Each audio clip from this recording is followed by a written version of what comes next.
Right, let's wake everything up. There we go. Yeah, I know. You don't have to do that, do you, if you've got cables? Anyway.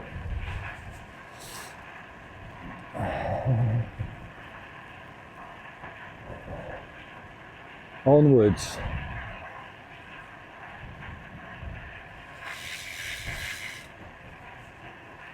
Where am I going to go today? I don't even know where I'm going to go today. I've been going around the New Forest recently, to be honest, because it's nice and quiet, even on a weekday. The first bit isn't, because I've got to get out of town. Not only have I got to get out of town, I've then got to go towards sort of Brockenhurst, Lyndhurst, New Milton. And these are all places where people live and stuff goes on, so I might get caught in traffic today. We'll see.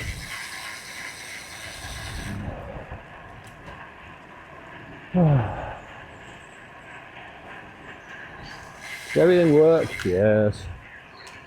So I have to check because this bike's essentially been stripped down and rebuilt since we last spoke. And if you've watched, well, you know, I never know which order the videos are going to come out in, to be honest, these days. But yeah, I did the same with the gravel bike as well, and then had rear brake issues and other little issues because I couldn't be bothered to get on it and just ride it round the block. That's all I needed to do, just ride it round the block. But obviously I've got way too much time on my hands these days, so I don't really get anything done. Oh well. Anyway, this one feels absolutely sound. The gravel bike has been getting some abuse, has to be said. Let's block him because he wants to follow the others, but there's no room when there's an island in the middle of the road. And if he's looking at the end of his bonnet, he ain't even seeing that crossing island, is he?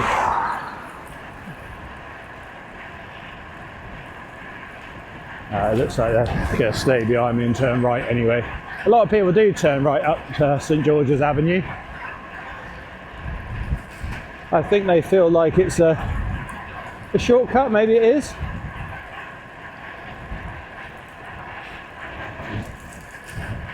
On the bike it's just bloody steep. Short, but bloody steep.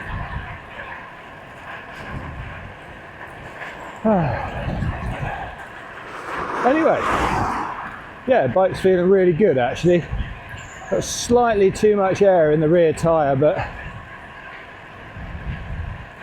you know, how much of a placebo is that?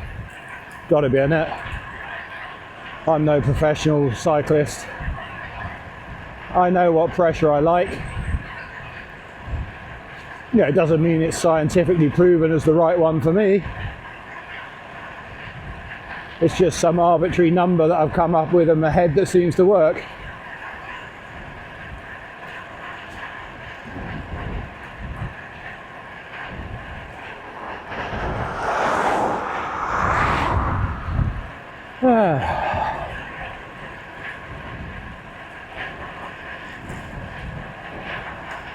And relax.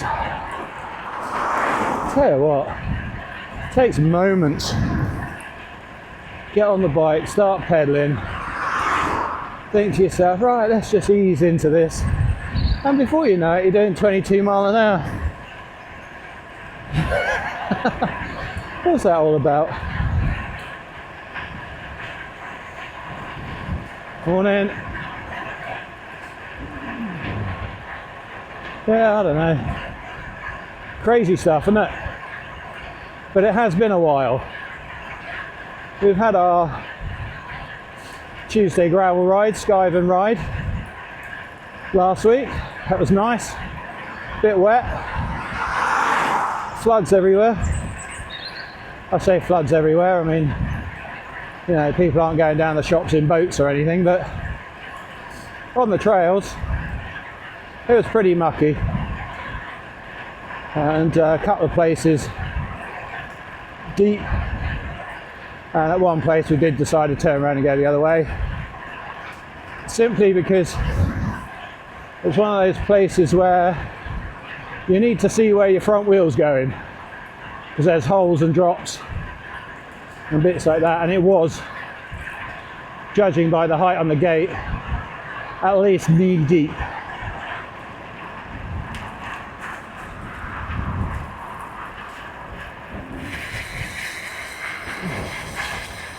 So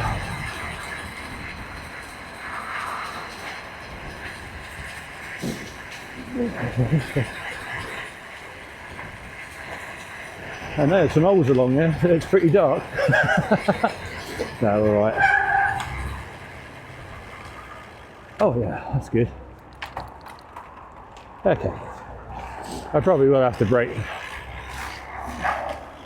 bed the brakes in a little bit. I didn't put new pads on because I've only just done that a few weeks ago, but I did clean the discs off completely and totally with brake disc cleaner, brake pad and clutch cleaner, which means they are absolutely back to sort of their new state, if you like, minus the wear obviously, but does mean they need to build up a new layer of dust and pad material before they start reacting properly.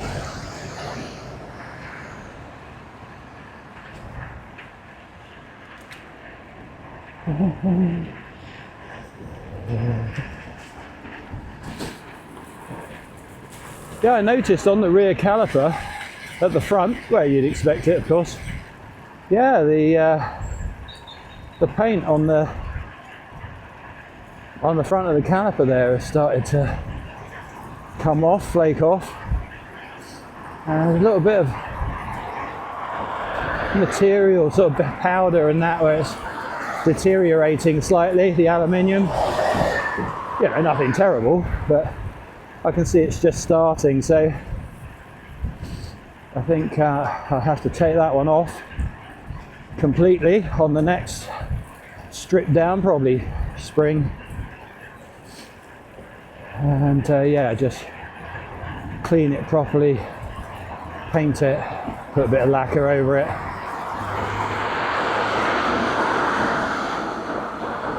make it look like new again.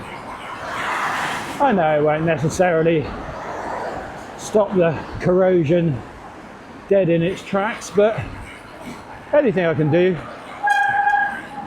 just to sort it out, slow things down,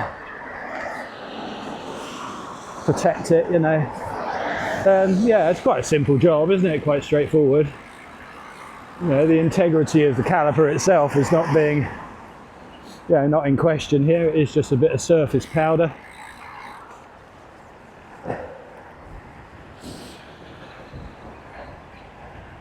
A little bit of black something. I don't know if it'll be spray paint or that dark sort of Shimano grey colour, something close.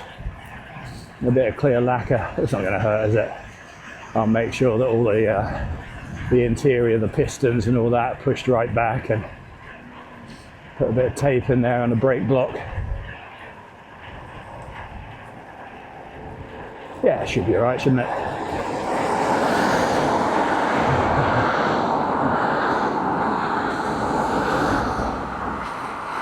Woo-wee. What is it? 5 to 7. Yeah, this is busy time. So 5 to 7.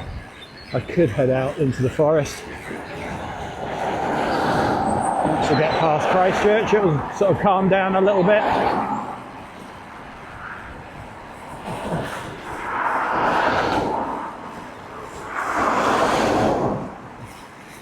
Right, let's point the light down because I don't necessarily need to be able to see where I'm going anymore, because we've got street lights now.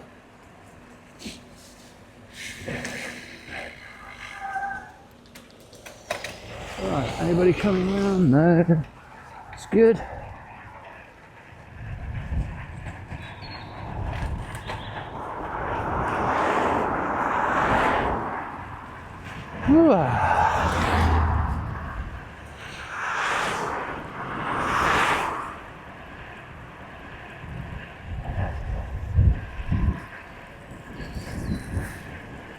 Quite a few Christmas lights out. Today is the 22nd, so just a few days to go to the big day. It's supposed to get cold. I keep telling us, oh, it's going to get cold next week. It's going to get cold in the next few days. Oh, it's going to get cold. We're still in double figures. And unfortunately, that does mean double figures, miserable, dark and wet. Yeah. But it stopped raining last night. Quite early, actually. As in, like, around midnight, 1 o'clock in the morning. There was a bit of mizzle, but that was nothing more. So this morning's not too bad. You can see there's puddles on the road. But yeah, nothing that stopped us getting out on our bikes, eh?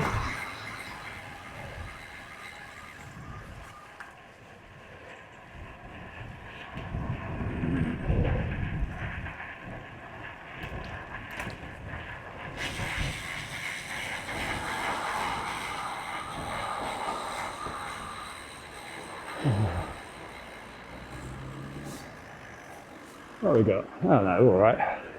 Boom. Anyway,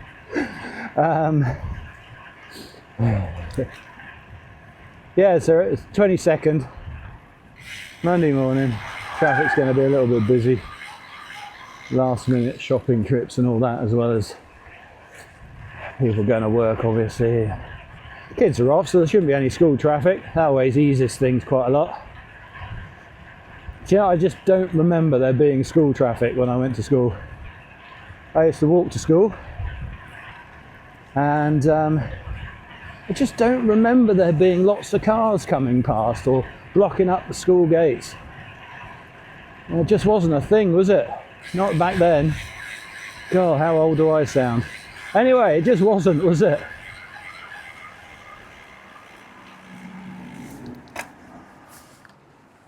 Yeah, I mean, as a kid, I had, well, freedoms, I suppose you could say, that the kids these days either don't realise they have or just aren't allowed.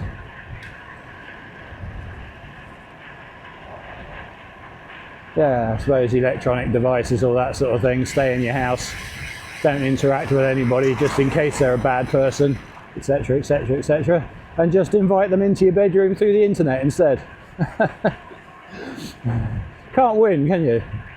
If there's something I've learned about this life and the world and the way it works, no matter how much common sense a decision or, you know, a law or just the way of doing things makes, it never, ever, ever seems to come out with the sort of, what are you doing? You're going very slow. Yeah, things always seem to sort of turn out slightly differently to what you think they should. I suppose induced demand and cars and that is probably one of those. If we build wider roads, there'll be more room for cars and there'll be less traffic, but of course all it really did is create more traffic. I suppose that's one that is an obvious, can't argue with stat. You build more roads, traffic gets worse. You don't expect that, do you? And there's so many things in life where that happens.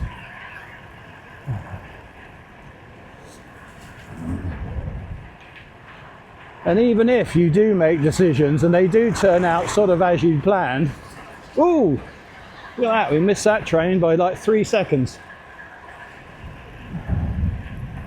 Yeah, and even when things do turn out as you planned or as you expected, there's always a knock-on effect somewhere else that maybe negates the good that you did in the first place.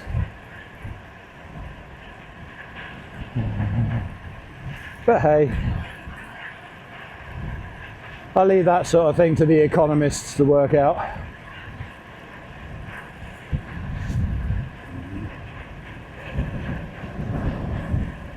Yeah, I think a long time ago, I can't even think how far back, but yeah, back at the beginning of Freakonomics, I bought the first book and the second, and then got into the podcast, what have you, and just some of the stats and the way things worked out when that really wasn't the plan and should never have happened. It's just fascinating, it really is.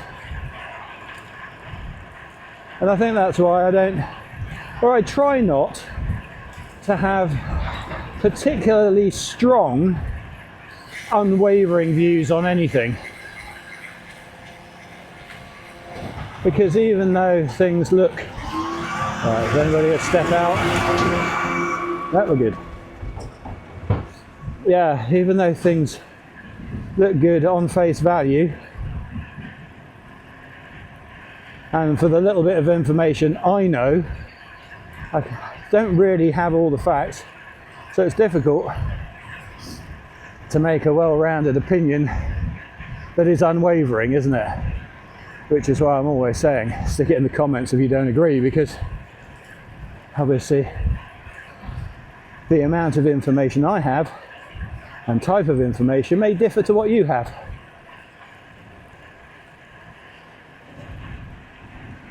Okay, right, there's obviously something coming because he stopped. I have incognito ninja cyclist. And that's okay because he's got his fluoro paper bag. He's doing his paper round.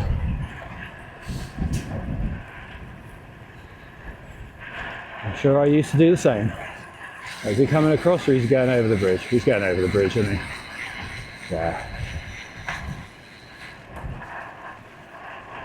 It's good to see that kids do still go out and do the paper round. Right, let's go wide in case... No, he's delivering there.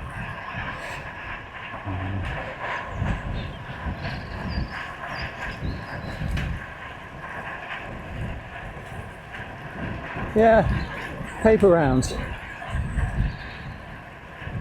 They were good, weren't they, when you were young? Out on your bike. I mean, where I used to live, there was quite a lot of... There's no cars coming down.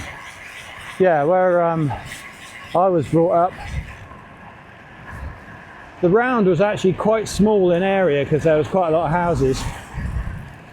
So I didn't necessarily need to use a bike. In fact, sometimes on the smaller rounds, a bike was a nuisance because you had to keep getting on, off and messing about.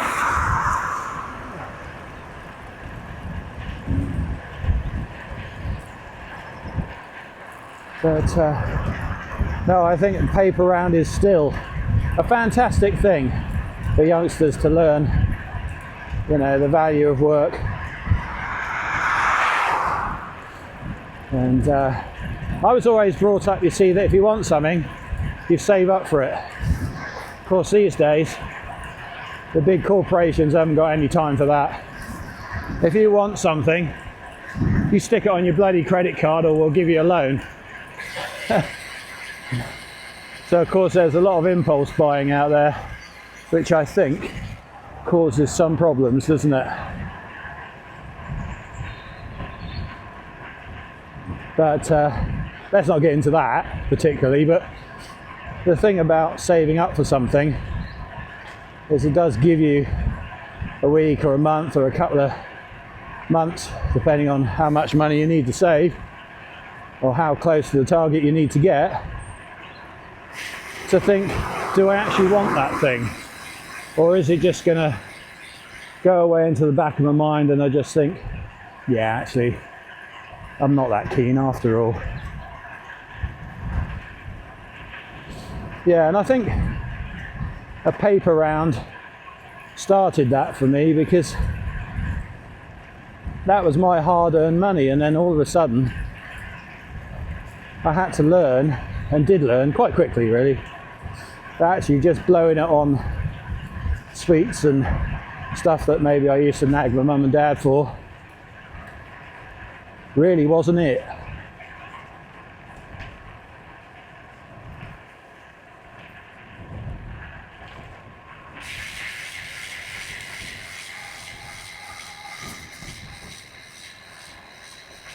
Yeah, Monday, so Christchurch market, always Christchurch market on a Monday. Ringwood on a Wednesday, Leamington on a Saturday. There must be other days in between, obviously. There we go. Right, I'm going to have to wait for a car here because that's how it works.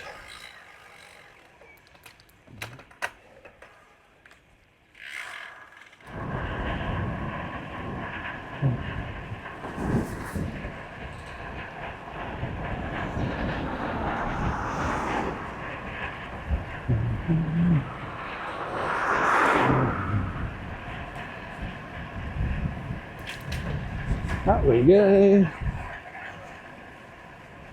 Riverside. Yeah, that house there on the bridge, Riverside or whatever it's called, used to be an architect's studio. It's got the big window there, hasn't it? I think it is just a private dwelling now, but yeah, quite a nice place to live, I would have thought. Fantastic views of the river and the floodplain, without all the wind and the nastiness of living looking out over the sea. Oh, come on. Alright, what we got? It's pretty wide over there, so I will give space. Go on. Well done, mate.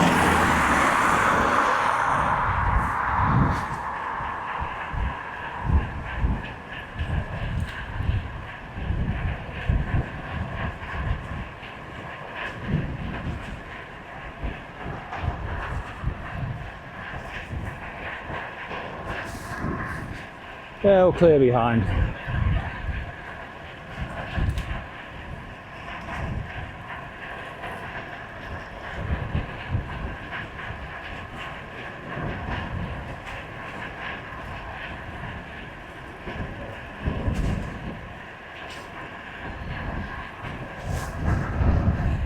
Oh, this feels amazing.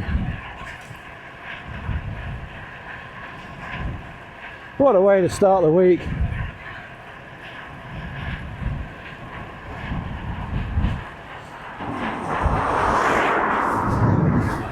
I was just about to say something about retirement and all that, but in truth, I used to do this on a Monday morning anyway. Come on, off you go. And that's about, yeah, get out early, couple of hours ride, go home, shower, change, into work for 8 o'clock. But of course, now I don't have that pressure. Oh, well done, mate.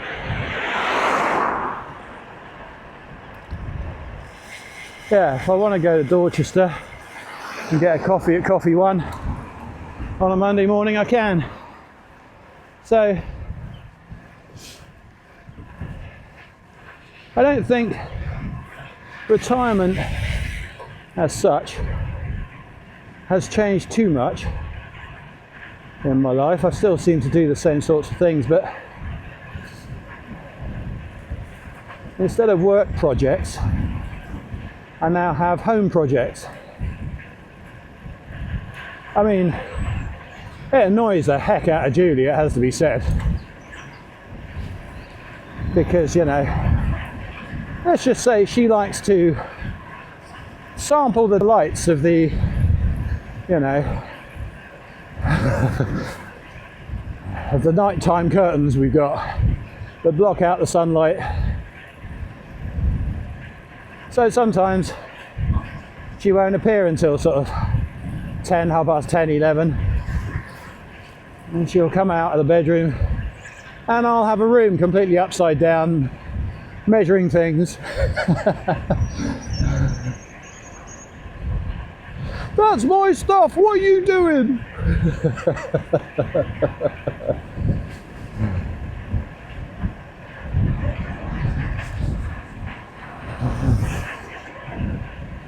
The latest one is, well, for those of you who've been here for a while, you may have noticed or not, about 2 years ago, maybe, a bit more, I don't know,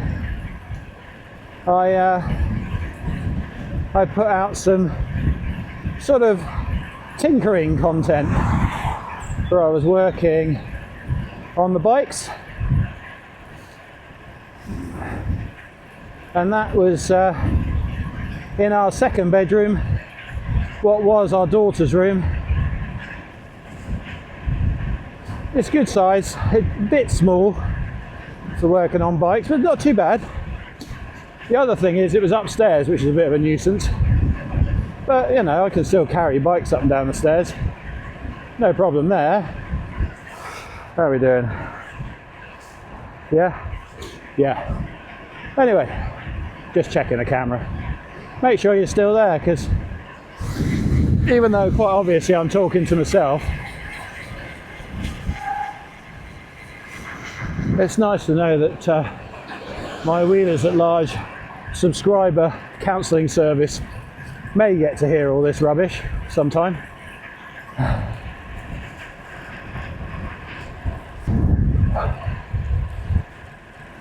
So yeah, the room was very, very slightly.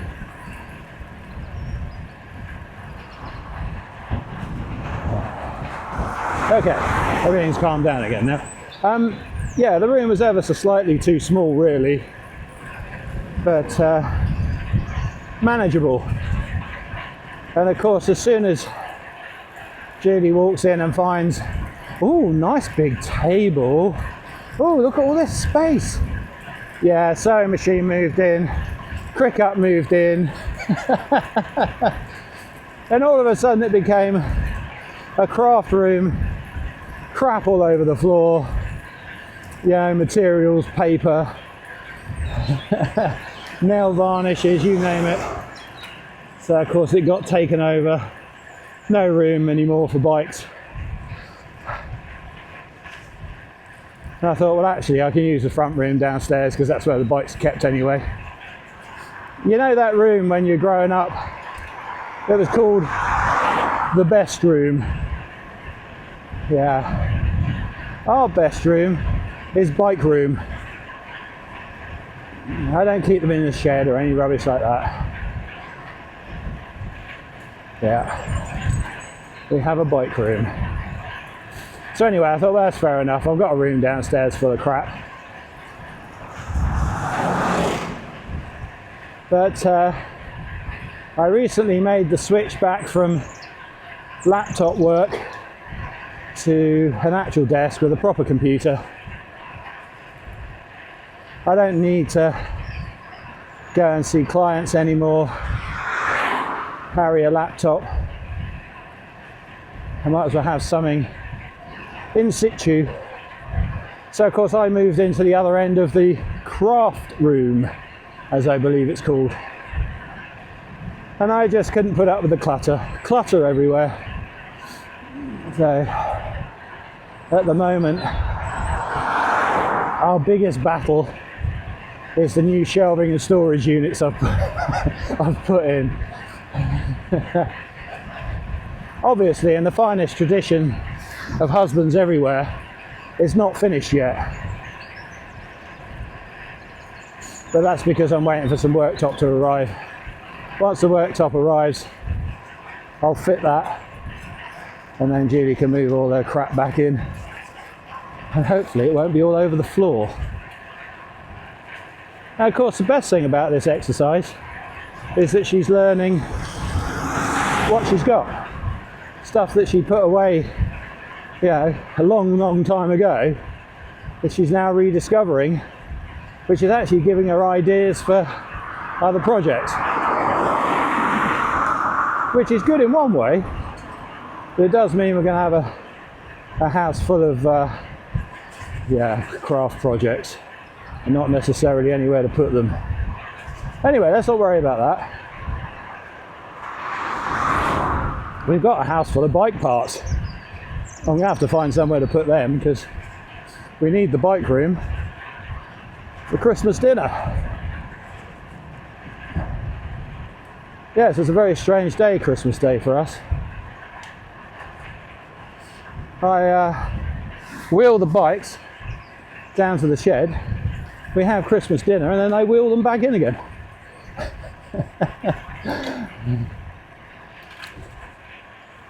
Can't leave them out in the shed. Not in the winter. No, seriously.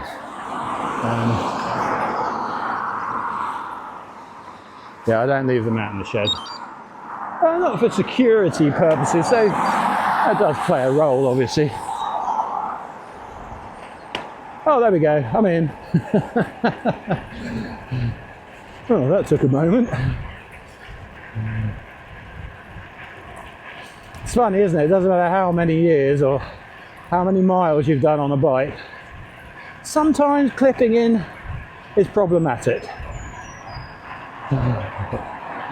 Yeah, so it's not really a security thing or you know, feeling guilty in bed at night because they're out there in the cold or anything like that.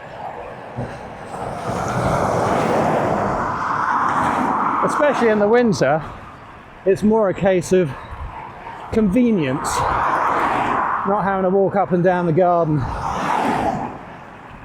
when it's cold and wet and dark. Just quite literally grab hold of the bike you want and walk out the door, which is nice. Also, if I forget charging or something like that, I don't have to go down the garden in my dressing gown to put them on charge while I'm doing breakfast and getting ready. So it is really just convenience.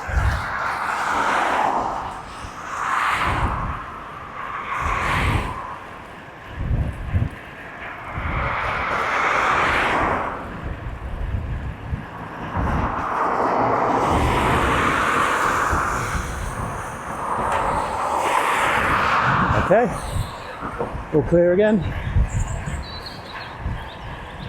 I've also got a washing station just by the back door. So even if it's a bad ride, no such thing obviously. So even if it's a messy, dirty, mucky ride, I can just hang the bikes up, spray them down. Yeah. They're undercover, so I've got like a little gazebo out there. Let them drip off, wipe them down, bring them in the house. Considering we're in the UK and it's pretty mucky, there's very little dirt in the house actually.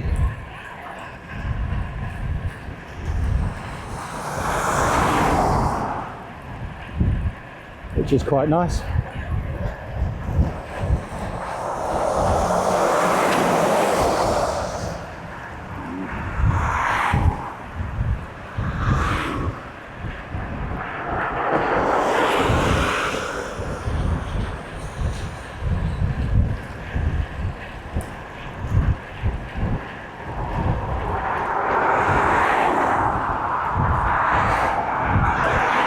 I mean, don't talk about the inside of the car.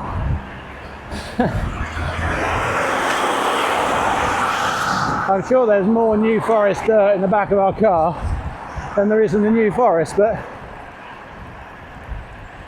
in truth, we've got a car liner. Pull it out, shake it out, quick hoover, and you'd never know.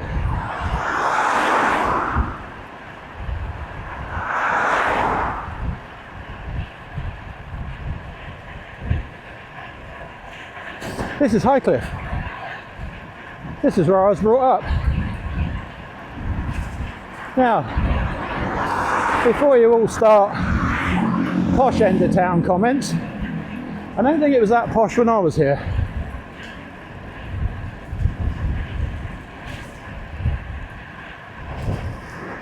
But I think it's more God's waiting room these days.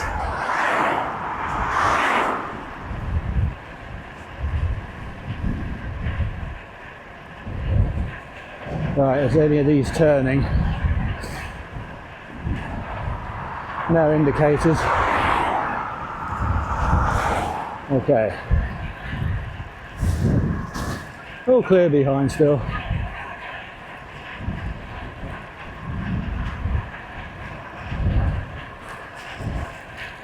Now, should I just go straight down Lymington Road? It's not a nice road, it has to be said. It is the main drag. Lots of cars. But am I early enough? 20 past 7. Like I said, this is God's waiting room, so not too many commuters to Lymington from this direction, I wouldn't have thought.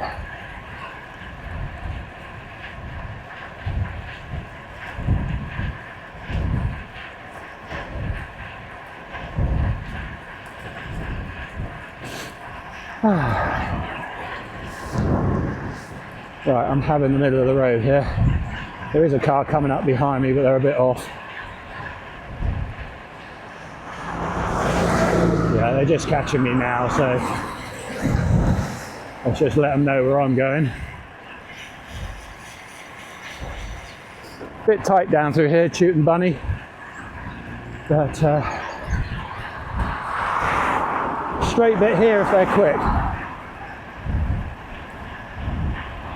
No, see, they're not ready. I find that frustrating. People don't think about the road ahead. Whole.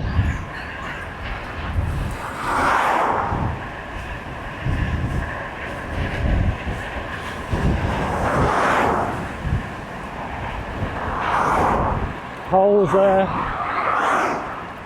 Right, is a. Go on. Van man, so that's fair enough.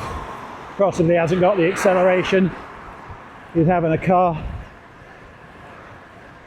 And let's be honest, like van man, I'm not usually too shy to have a go.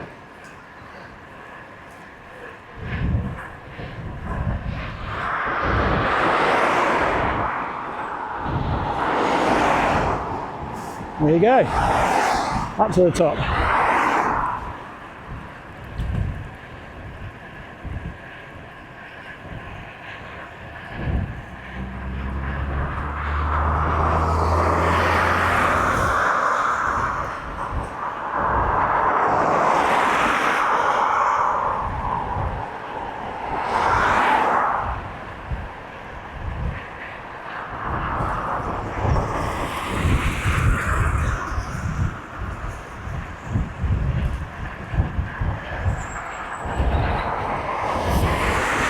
Yeah.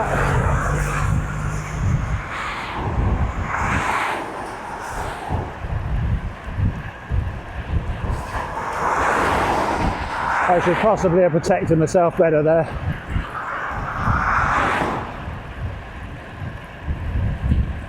But it was all okay, hole.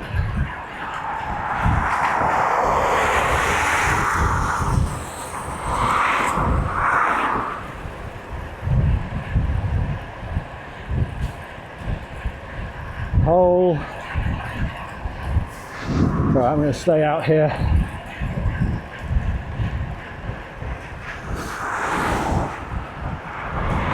We've got 2 pinch points here and a right turn lane, so it does invite people to do silly things. There we go.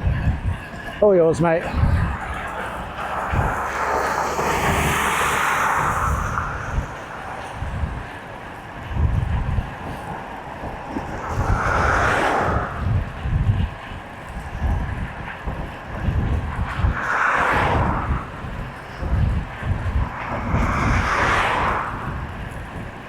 I suppose from a cyclist point of view, you think, why the pinch points?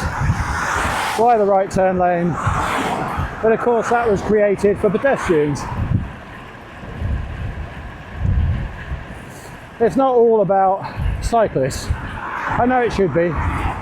Let's not get into that.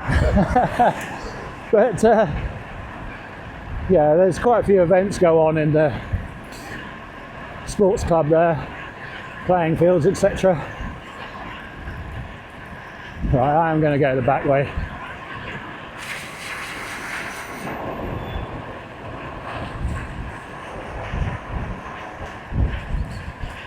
Yeah, so it makes sense to protect pedestrians.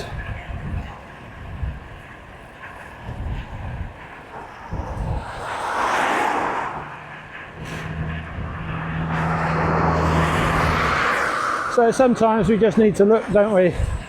Work out in our minds, who's this built for? How do we need to protect ourselves?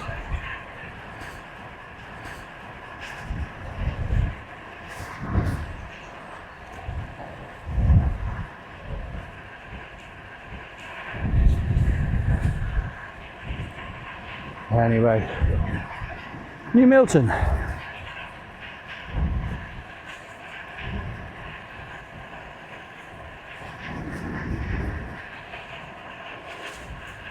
Yeah, this has grown. New Milton has grown a lot.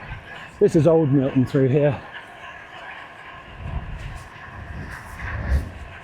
Yeah, we had two choices for shopping when I was young. Yeah, the family shop. We came to New Milton, or we went to Christchurch. Yeah, you are going straight on, aren't you?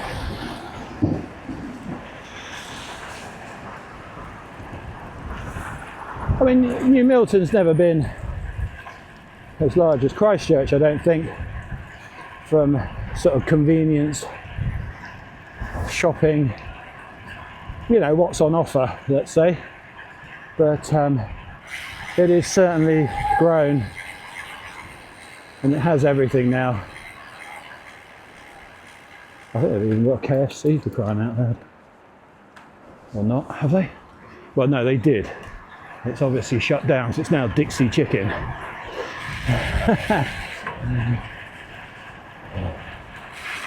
Come on. No, the car behind me did turn off.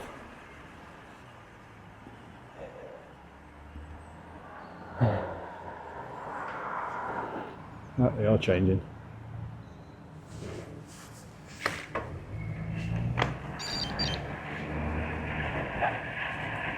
Yeah, at lights like that, it's always this queue that I'm the most interested in, because is there room to let cars go past on the lights, or should I take the middle of the lane? As it happens, that queue is a little way back, so there is a bit more space, but I think I would always err on the side of caution and take the middle of the road.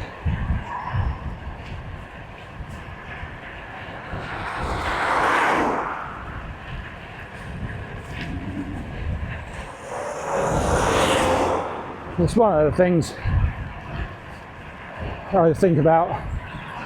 Well, it's quite high up, let's say, in the thought process when I'm on the road. If the car behind me does want to act like a wazzock, what space have they got to do it in?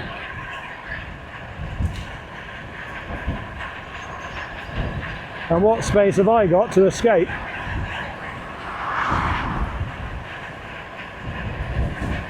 So it's not always about the vehicles that are around you. It's sometimes about what the vehicles ahead are doing, what are they blocking. I mean, I don't think we're ever fully immune to accidents and mishaps and close passes and things like that, but I think I take some confidence in believing there are things we can do to protect ourselves. I mean, it'd be pretty sad otherwise, wouldn't it?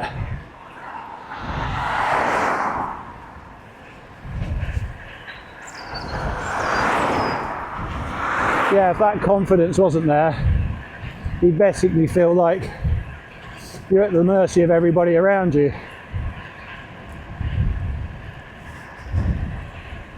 And that really isn't a good thing, is it?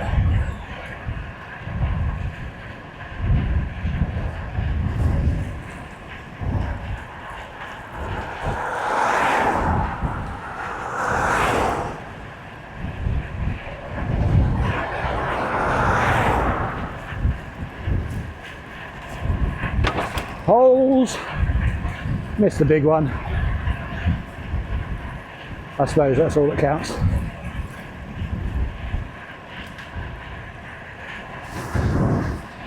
So anyway, active retirement. Yeah, holes, big hole, missed that one, cracks in the tarmac.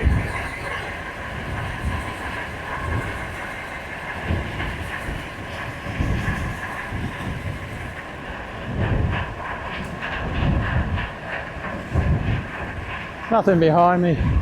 Let's stay out in the smooth stuff.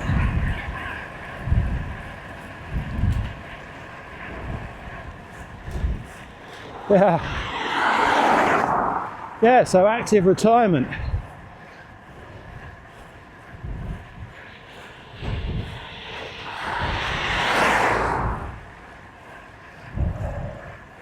What do I say?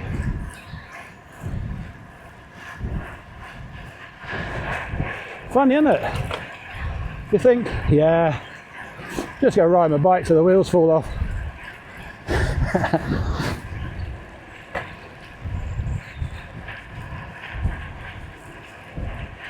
Yeah, apparently there's more to it than that.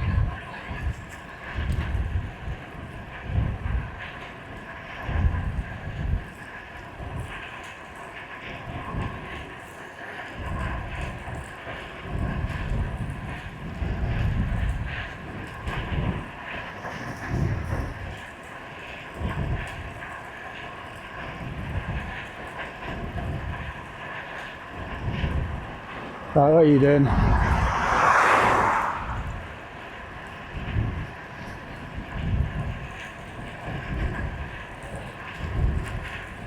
Right. Let's try and get down into zone 4, shall we? I didn't expect that.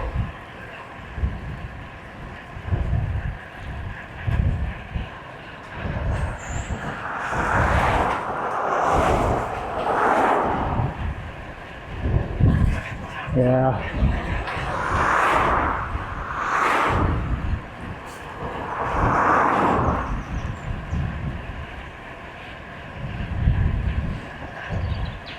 Yeah, I've had a word with Chaz about this. My heart zones do seem to be a lot higher these days. And I think that's because they can. I have currently lost 20 kilograms through my active retirement program, let's say, with ChatGPT.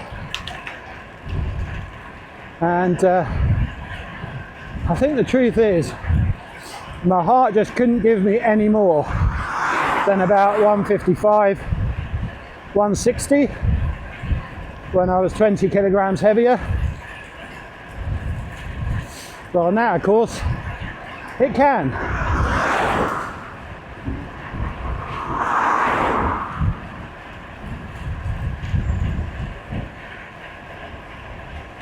So obviously, you don't mess about when it comes to heart and heart rate.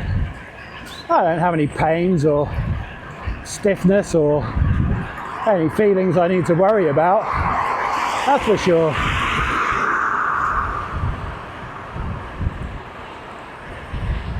So anyway, I've been talking with Chaz, and I always felt like my heart was just reacting faster to my requirements. I never felt for one moment like it was out of control, racing, you know.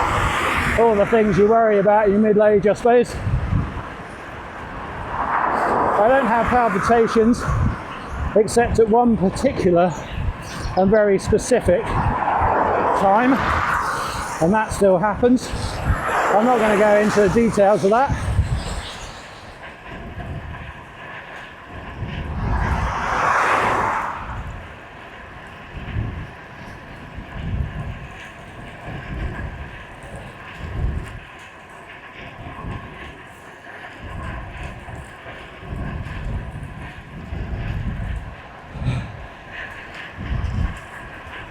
So nothing to worry about from that point of view, from the heart and the way it reacts. Nothing unusual. But I just thought I need to double check this. So I tried to keep the question as ambiguous as possible. So I didn't want to lead Chaz in any direction. Go on. Well done. Yeah, I didn't want to lead Chaz down any direction for the answer. I mean, I think I said something like, I noticed that my heart range has increased. I'm now getting up to da-da-da-da-da when I make efforts. Something like that anyway. Quite ambiguous. And he came back with the same answer actually. Just saying with the less body weight, your heart is better able to react to your energy needs as you need it. So I was, really happy with that, because that means that, well, hopefully it means that my heart is strong and it's doing what it should, which is nice. I mean, I think if you live in fear that your heart's going to conk out or whatever, that's probably not a very good situation to be in mentally. You know, even if it's not true physically. Yeah, that's not ideal, is it? So, yeah, I was really pleased with that. Meant I could relax a little bit and just get on with it. Not worry about it. You know. And if I get stitch, yeah, it's just stitch. That's fine.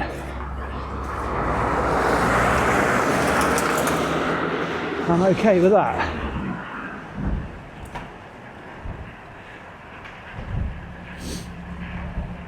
Yeah. Hole.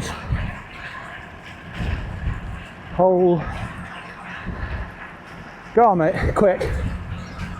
No, too late. I thought he was right on me.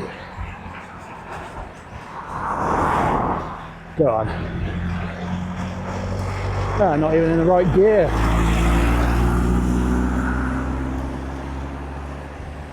Hole.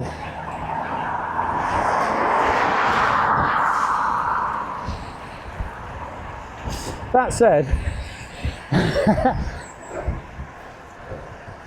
at the moment, my heart rate monitor is saying 126. It ain't 126, and it's lost connection. It's gone loose.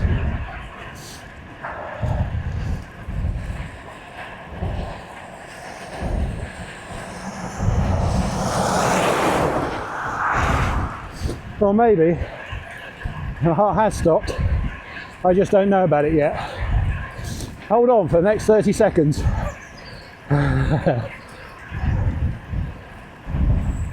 Holes everywhere.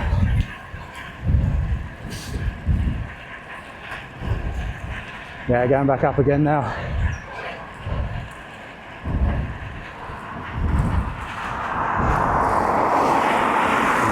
Hey, there we go.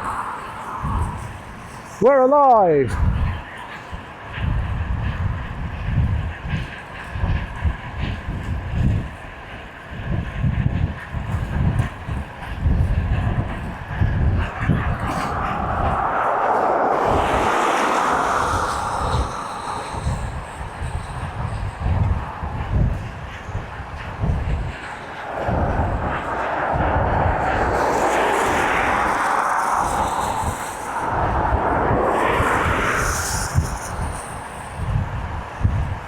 What we got?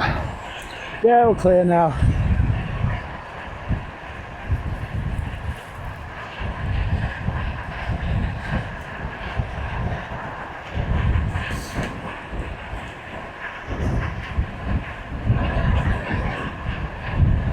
Making good progress, actually.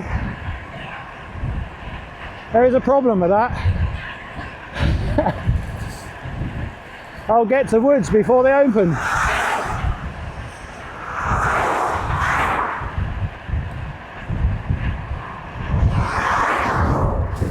That's still clear behind.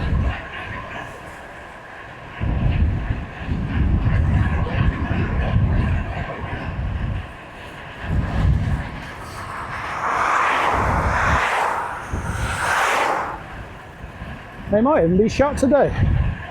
Was Monday their day off?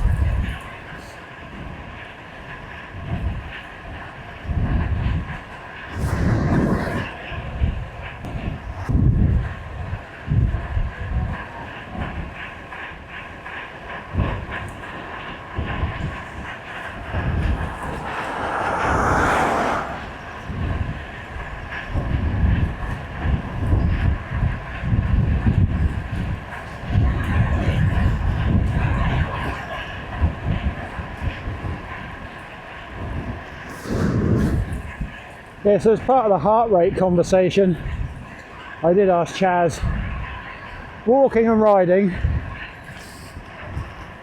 faster or further? And the resounding answer was further.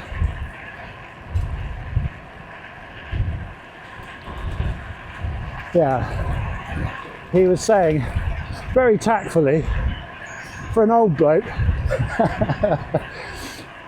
well, I think he worded it, to achieve the results you were looking for at this time in your life, you should very definitely be riding further at a more reasonable rate.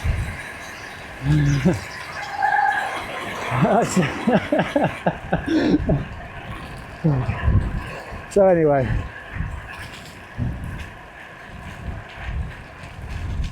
so I did ask the question, so is there any benefit to whole sort of shorter, faster rides? He said, oh yeah, just not very often. You know, that isn't going to be the main bulk of what you do. Oh dear. Haven't touched them for a while. You can never tell, could you? Right, he's going left, that's good. Just don't block the vision. Yeah, we're good. You know, 3/4 of a space, not a whole space.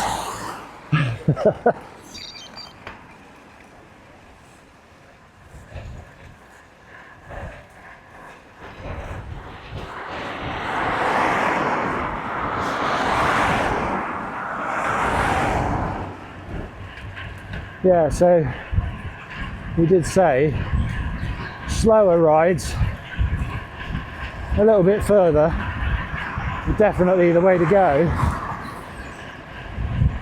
And I suppose really I've got no excuse because I've got the time now.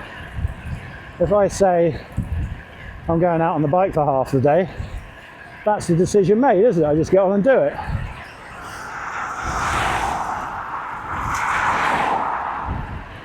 There's certainly no reason why I can't squeeze things like chores and jobs and what have you into one day to make room for slightly longer rides on another day. That's just planning, isn't it? Yeah, I can do that. Yeah, I can definitely do that. I suppose the reason I don't go out more often,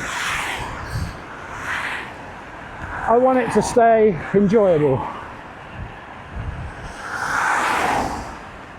You know, Julie's busy all week. She doesn't ride like I do. I'm quite happy to ride her way. I don't have a problem with that. Slower ride, coffee stop, all that sort of thing. Yeah, no worries. Social, I am happy to do that. But I suppose when it comes to these solo rides, I want it to stay fun or not too monotonous. I want to go out and enjoy it and not just same old thing every time. And I must admit, I've done variations of this route 3 times now, but I think I'm quite happy with that at the moment. It's quite a fast route. I can do it early in the morning, not too much traffic. So I'm okay with that. I just need to say to myself, well, you know, this is for health reasons, this particular ride. Let's just get it done. Not training, I wouldn't go as far as to say training. I think with training, you've got a goal, haven't you? You're training for something. I'm certainly not doing that.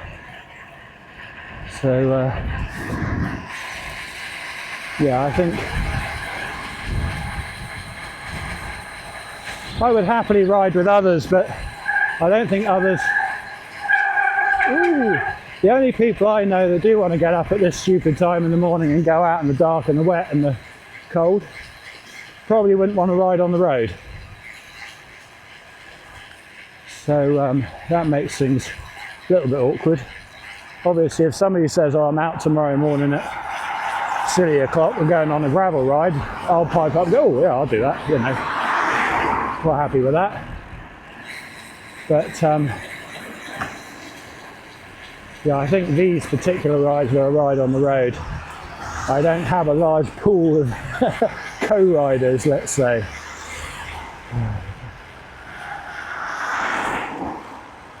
So I am trying to do at least one road ride a week.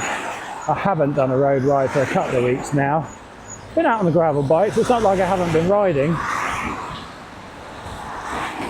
But I must admit this morning, it does feel good. Yeah, it feels good to be out. I don't mind the traffic. It's not been too bad. We haven't had too many idiots, have we? A couple of potential idiots that came to nothing, which is fine.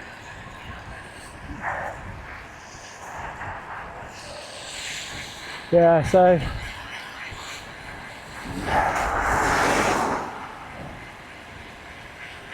yeah, one road ride a week if I can do it.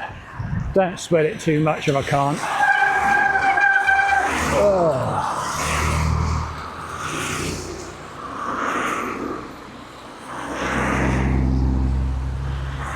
How are we doing? I can see a headlight, but it's a way off yet. Yeah, you can just see a headlight flickering through the bushes. But we're good. Yeah, I knew you were never going to wait. But, you know, it's only a vision really. You got on with it. This is the main thing. I often am actually happier when things like that happen than when people sit behind me a little bit timid. Makes me worry about their confidence. Are they going to get impatient, make the wrong decision at the wrong time? Well, people like that put his foot down, got on with it, positive manoeuvre. Yeah, bend ahead, but there was plenty of room, wasn't there?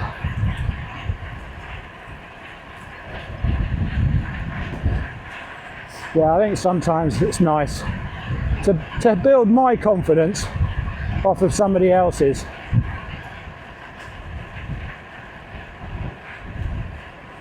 Right, Isle of Wight ferry.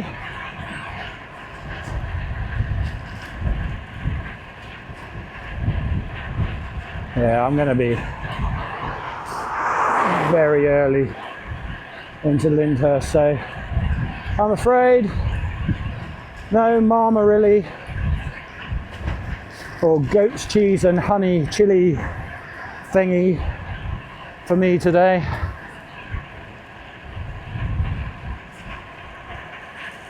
But never mind. I've got me got my mango water. Yeah, half full water bottle with frozen mango chunks in it. Obviously they thaw out, leach into the water, And if I do need some fuel along the way, I can just eat the chunks of mango.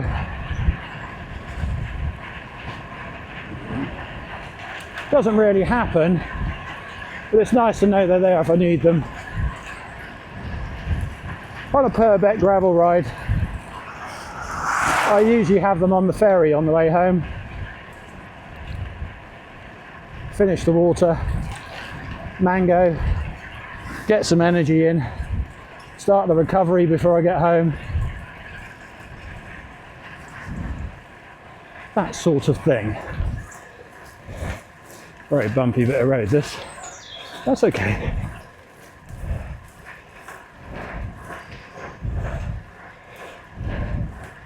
It's mostly quiet around here now until we get to Bewley.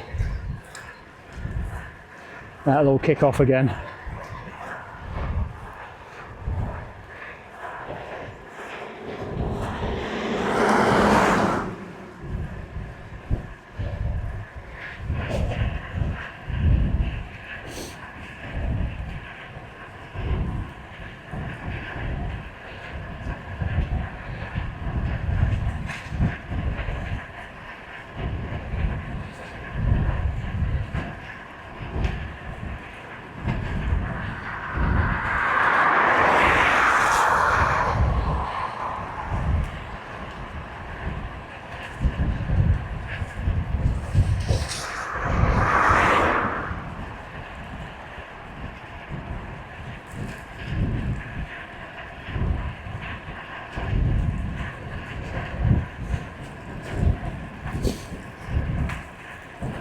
Car coming out on the left. Will he look? Yep. Heading into Buckler's Hard, or near. Yes. Homes for the rich and famous. It's like the sandbanks of the Lymington coast.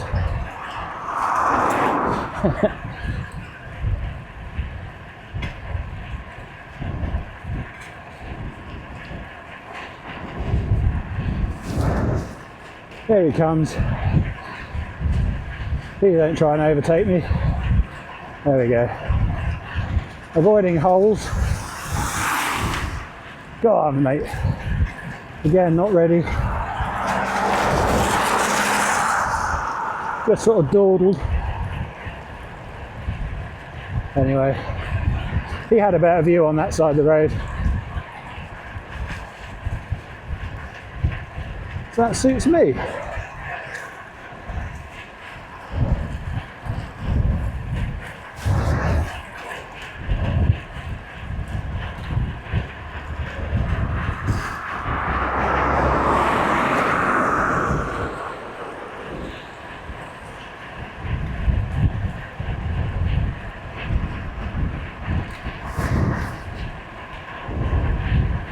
I actually wonder if I should recalculate my heart zones.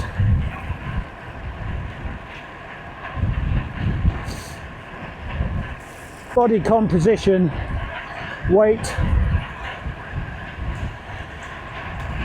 Well, they're quite drastic changes, aren't they? So, holes. Yeah, maybe my heart zones need adjusting.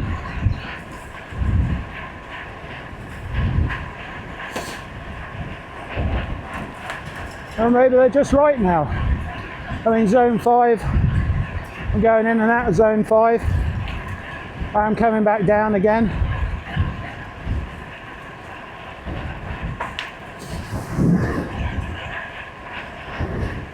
That'll be another discussion for Chaz, I guess.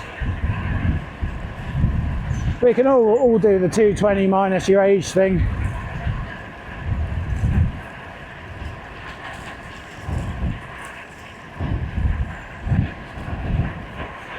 But again, that's a very unscientific, it's a baseline to work from maybe.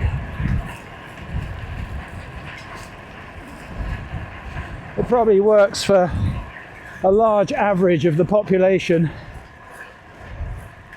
I'd like to think.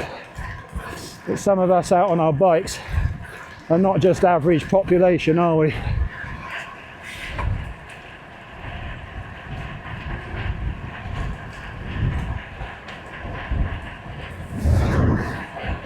I would say the average population these days, couch potato, walk to the car, walk to the office chair, walk around the shops at the weekend. That's about it really, isn't it?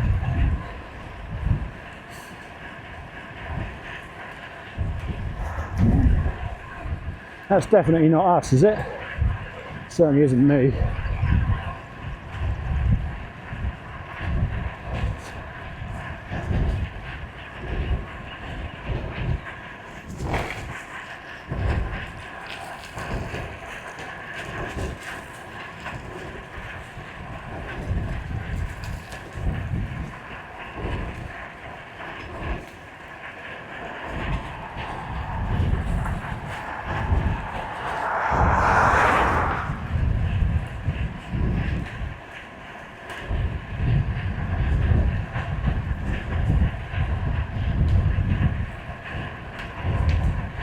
Yeah, so 22nd of December, I think traditionally past the shortest day now, longest night. I'm not sure that's true astrologically. I think it's a benchmark, isn't it?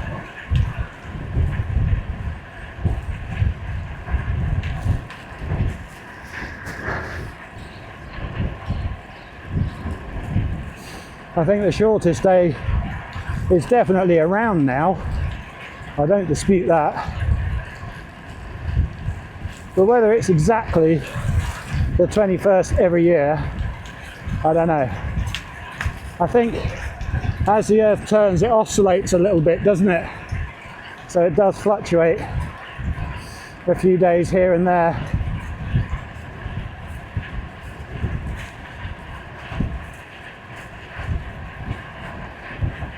All I know is we're going in the right direction at last. Before you know it, it'll be the middle of February. It'll be light at 5 o'clock. And then March, the clocks will change and it'll be daylight to late in the evening. Just like that.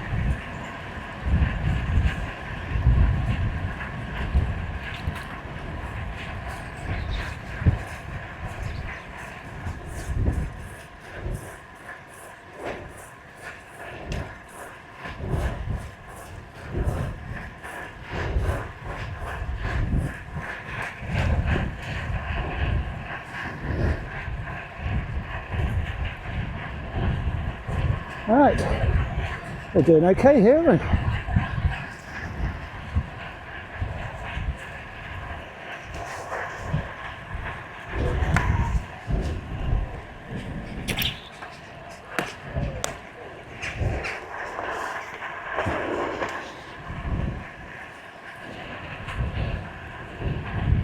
Oops.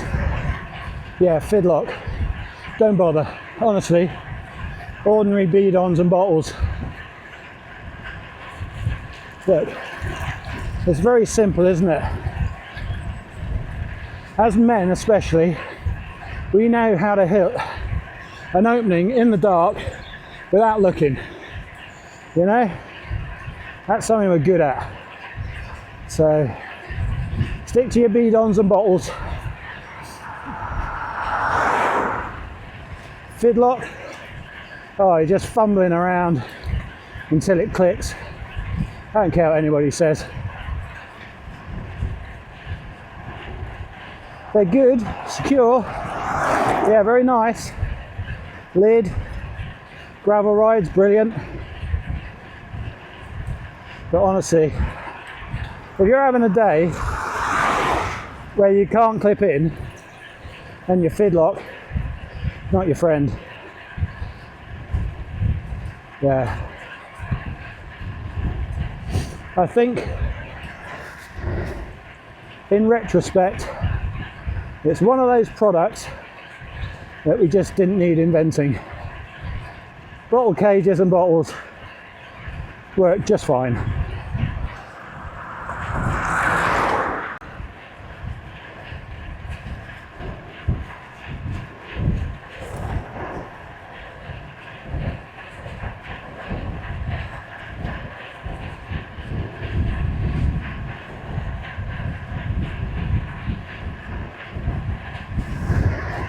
That said, I did pick the moment when there was nothing around on purpose.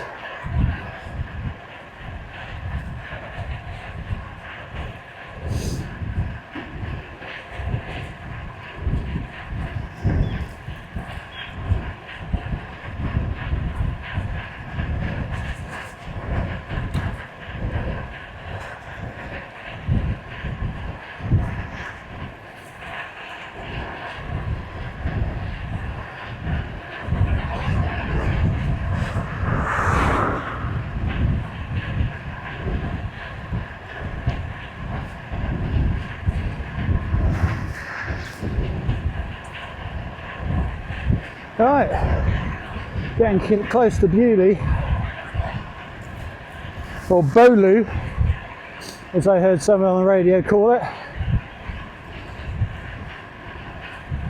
Yeah, it's the obviously centralised traffic news by somebody sat in London who doesn't know the area. Yeah, they called it Bolu. Can you believe?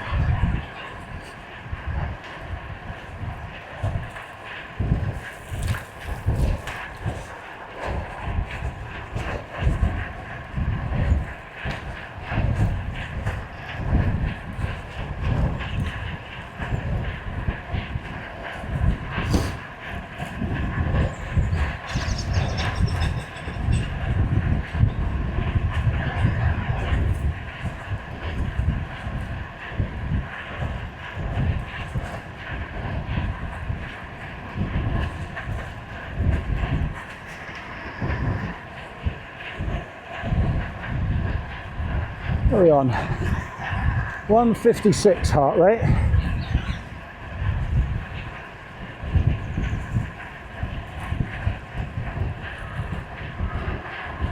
Yeah, so weight wise, I started at 131, well, it might have been 130.1 actually. I'm on 109.8 this morning before I came out.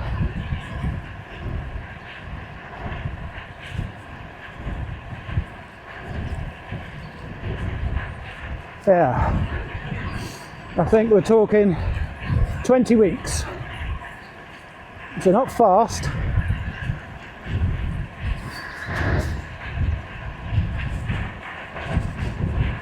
but certainly not slow. Hopefully sustainable.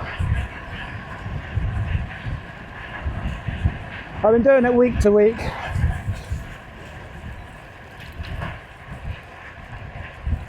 I'm sure my first week was week 32.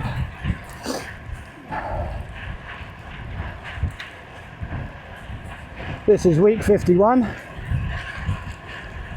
Donkeys!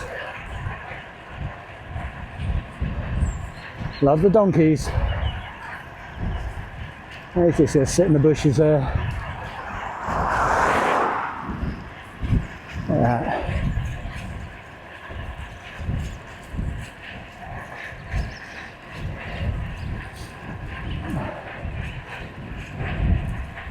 Yeah, I do like donkeys. My favourite forest animal. The pigs are unusual. It's quite exciting to see them because it's rare. Ponies are everywhere. Cows are everywhere. But the donkeys, they just seem to be the quietest and the most serene, and when they do start braying, that's always quite exciting and comical to watch.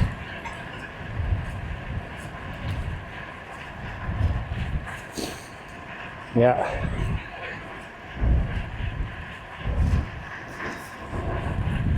Let's not go to Bucklers hard.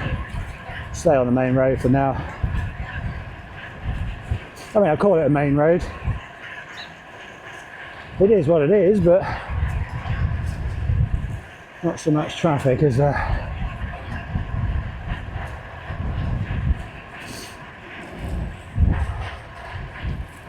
Morning.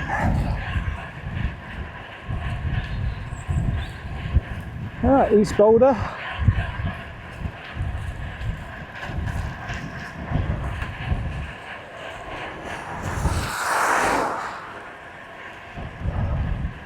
Right, where are you going?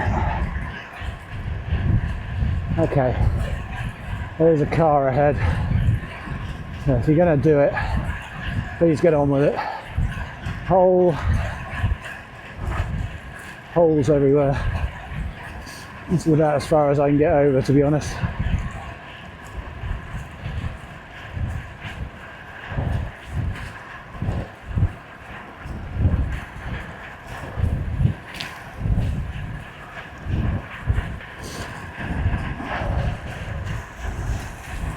Alright, and there we go.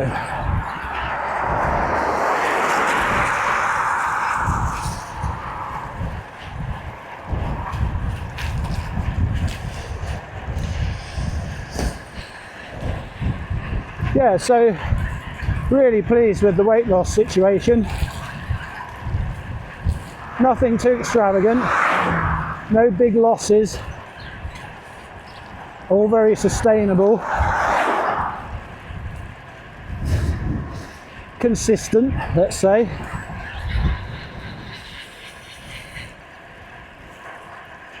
Yeah, so on the plus side, well, it couldn't be going any better, really, I don't think. I mean, obviously, it'd be nice to sort of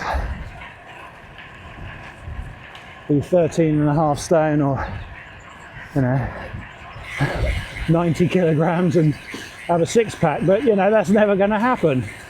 So that would be an unattainable goal. I've had all that in the past, I don't need that again. It was impossible to maintain. Oh, sorry about that. You know, it was pretty much impossible to maintain, and was partly to blame for the position I'm in now. I say partly to blame, and of course it was all my decisions. I'm not saying somebody else or circumstances were to blame.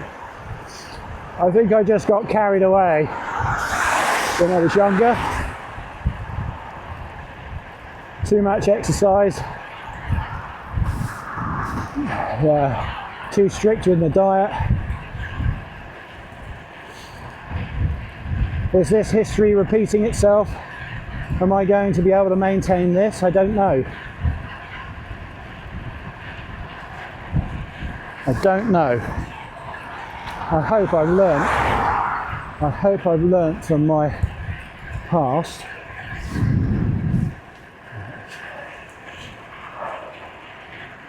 We'll see.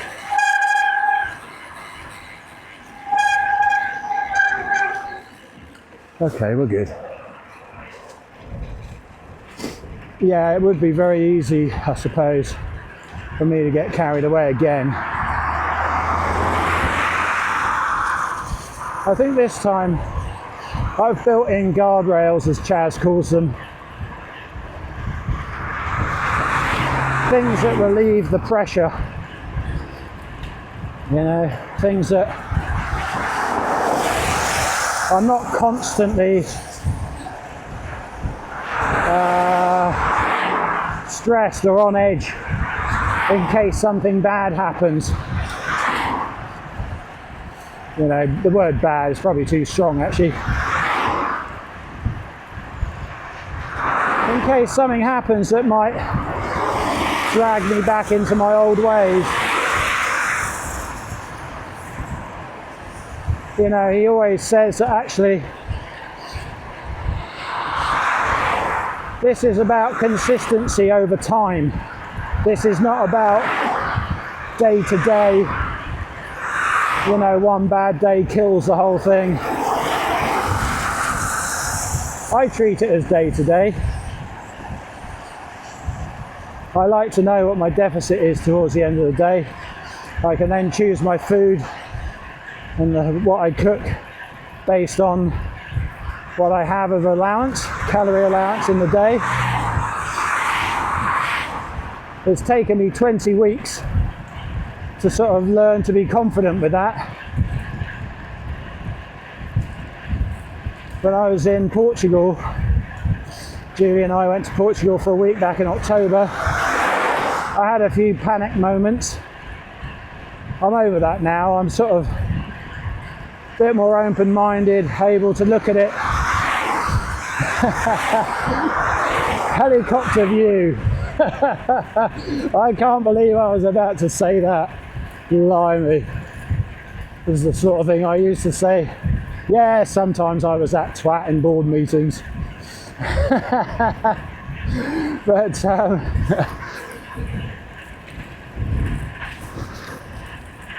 yeah, these days I can look at it with an overall perspective, let's say that. Whereas once upon a time, yeah, that day was a cock up, let's try and do it better tomorrow. And then before that I did have a little panic, oh no, what's this going to do to the figures at the end of the week? But yeah, after 20 weeks I'm sort of into it now, and I sort of understand, and I can guess, wrong word I suppose, estimate what my end of day burn and calorie intake will be by about sort of 8 o'clock in the evening. I sort of know, I know how much energy I've used, I know what I've cooked and eaten.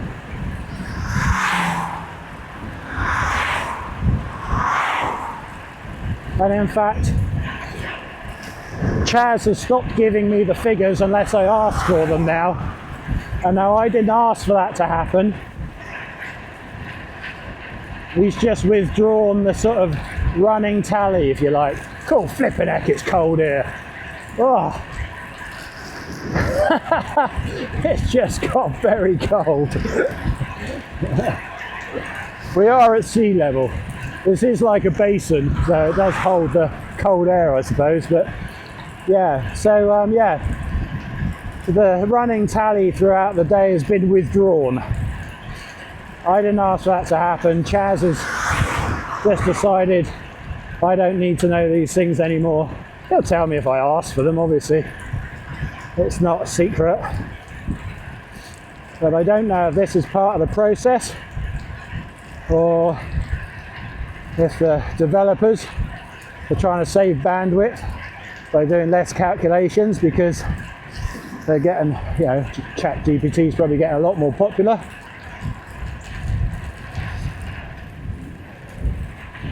It could be anything, couldn't it? But yeah, this week especially, I think I asked for the running tally on one day. I say this week, last week. So what I tend to do is weigh myself on a Monday morning, but run the week. So the last day is a Sunday.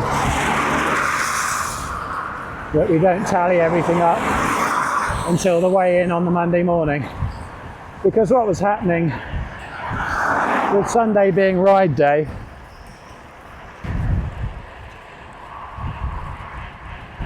yeah, what was happening was that the ride day figures, recovery, that sort of thing, was skewing the figures.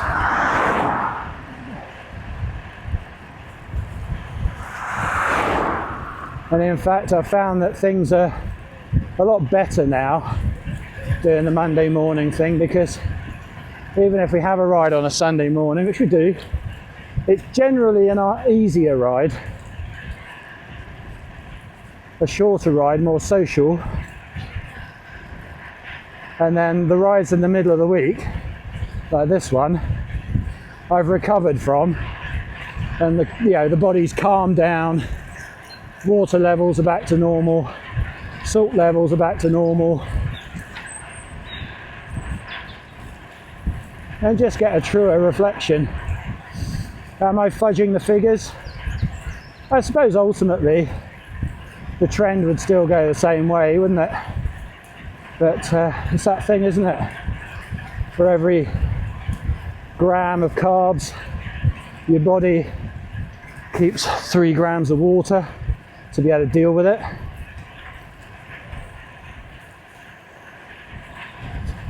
So if I go out Wednesday, Thursday, and then again on a Sunday, yeah, if I weigh myself Sunday morning,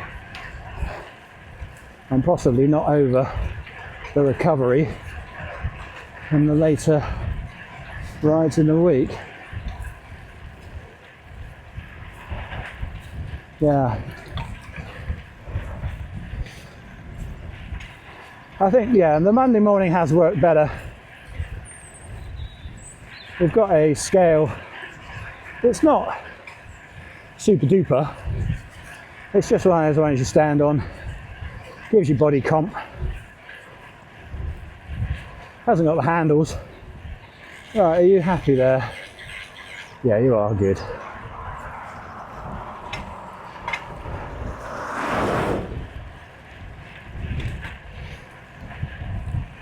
But it's a scale I use every week. So hopefully it's consistent.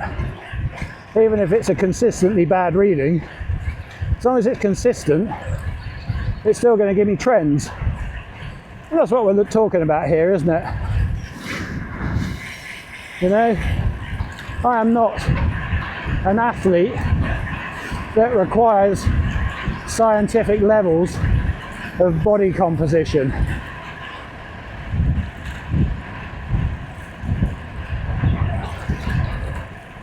I just need consistency, so I know which way everything's going.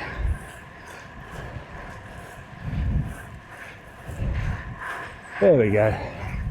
Out the saddle. Always got to crest the hill when you're out the saddle.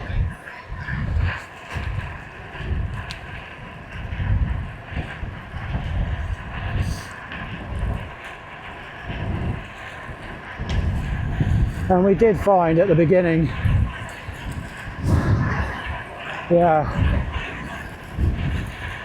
water weight was fluctuating all over the place.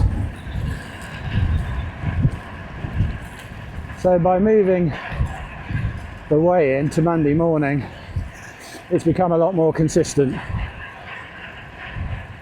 And it means I can still run Sunday to Sunday, or Monday to Sunday as a week, which I just feel is a bit more natural.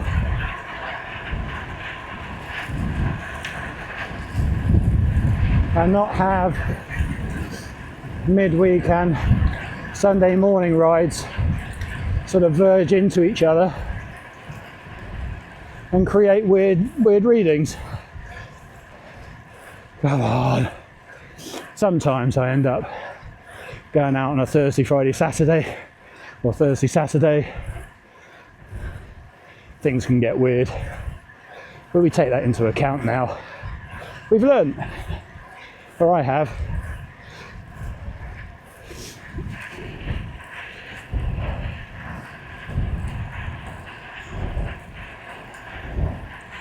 Actually, I'll be honest, I'm quite enjoying the process.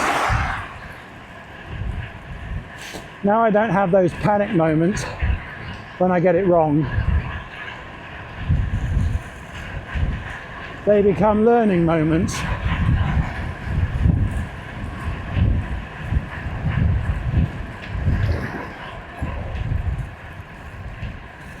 Which I think is good. And because I'm comparing week to week, not comparing, that's the wrong word. I'm going to change the battery here.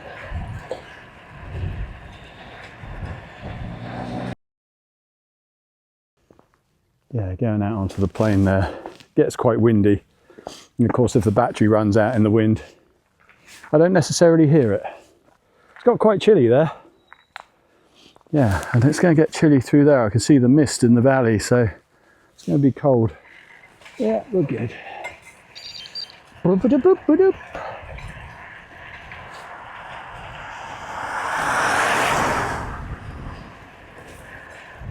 What are we on?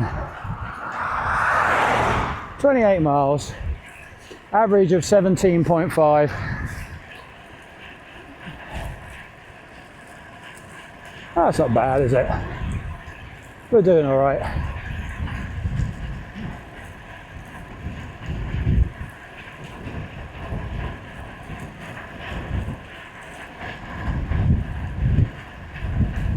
Gets bumpy through here. Bump, bump, bump.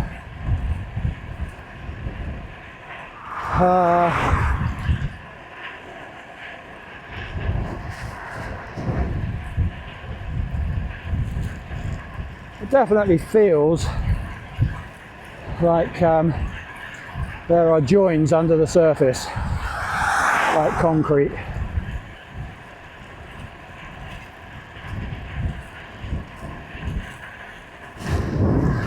Nothing back. Let's take the middle.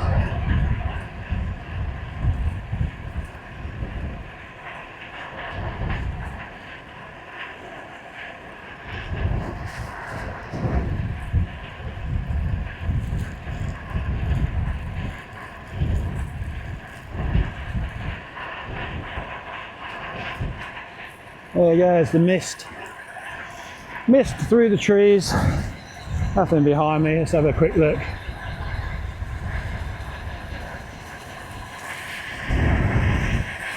Yeah, it's definitely chilly. Wow.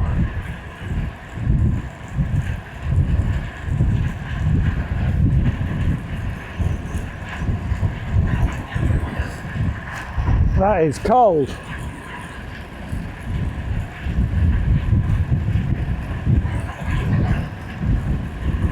We'll be all right once we get up the other side.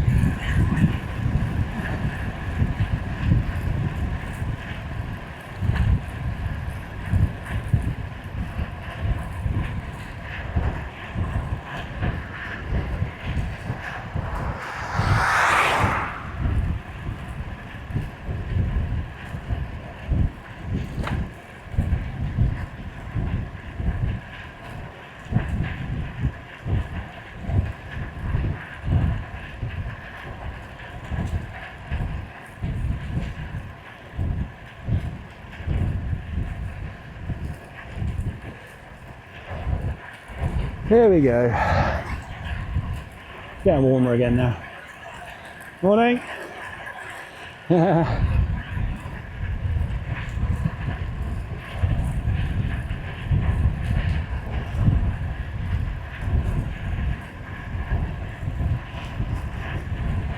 I did actually record the 2 other rides I did on this route.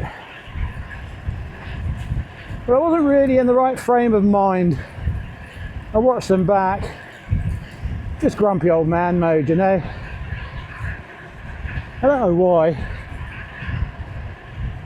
I feel much chirpier right now. Is that the Christmas effect?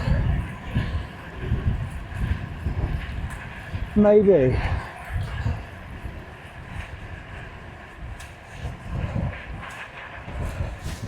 Car back.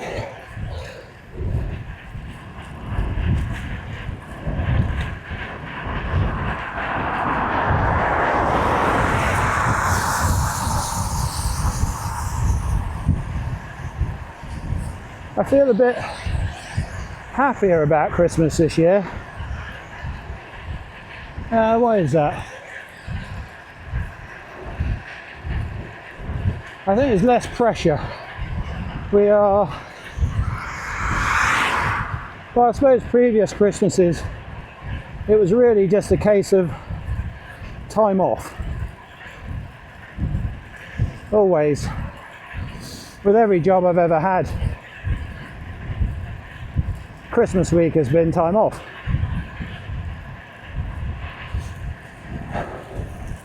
Julia, on the other hand, working on the high street.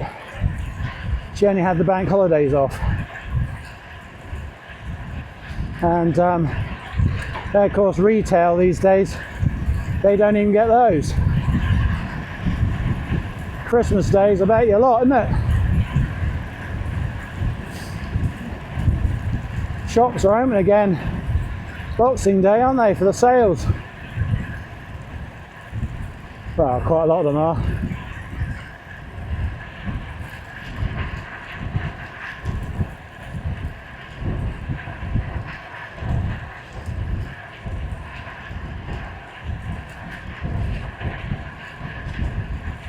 Always a busy day, Boxing Day in the shops. Yeah, best avoided.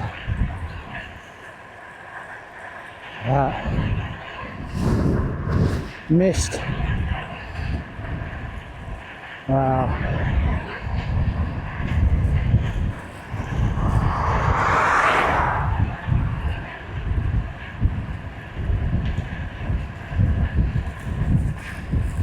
Ba-boom, ba-boom, ba-boom, ba-boom. Yeah. Boom, boom, boom. Definitely feels like there's joins under the surface.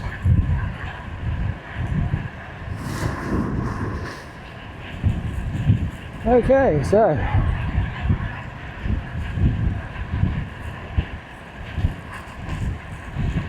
into Lyndhurst. What are we? It's 8:30. So I'll definitely be too early for Woods if they're open.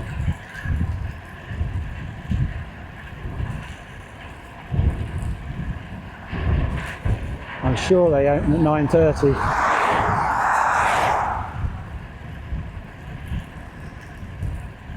Could be wrong. Oh, I left the camera on night mode, didn't I? Well, I'll apologise now. I don't know what the picture quality will be like. Colours will probably be all over the place. Yeah, I had it in night mode because I left in the dark. Obviously just changed the battery and forgot to change it back to day mode.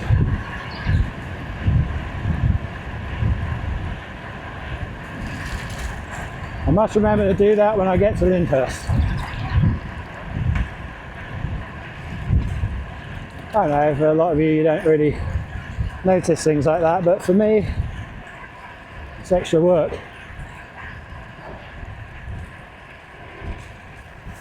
Where are we? Middle of the cassette. We're doing all right.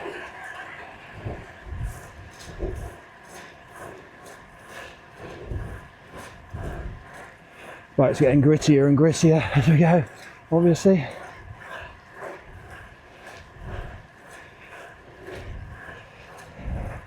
Got to crest the hill. Nearly there.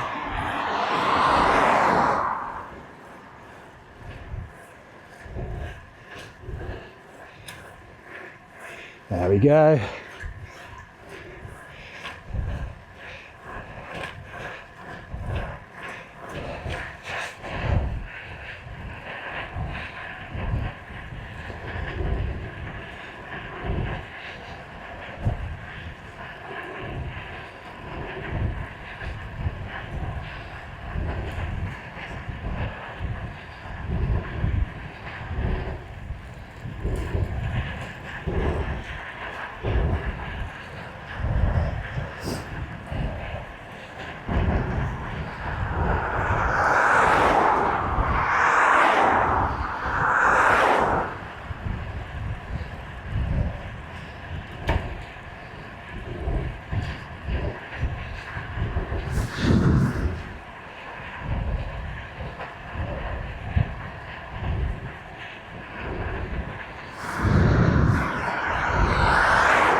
Yeah, there's a car back there, but it's taken a long time to catch up.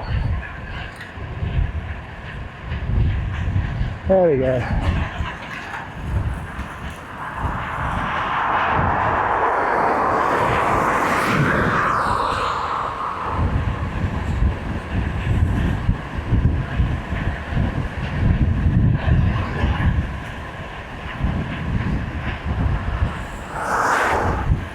Lyndhurst sign coming up.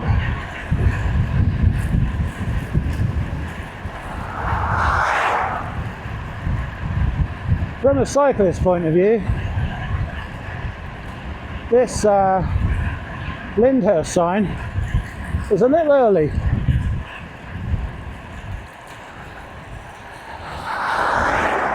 Yeah. It gives you that impression that you've crossed the line when you really haven't. There's another mile at least. Yeah, I think really we're looking at Bolton's bench as being the line. There's a car behind me.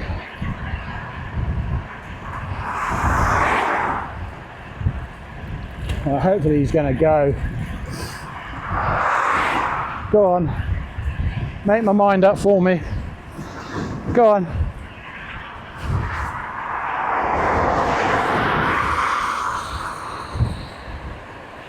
Morning, mate.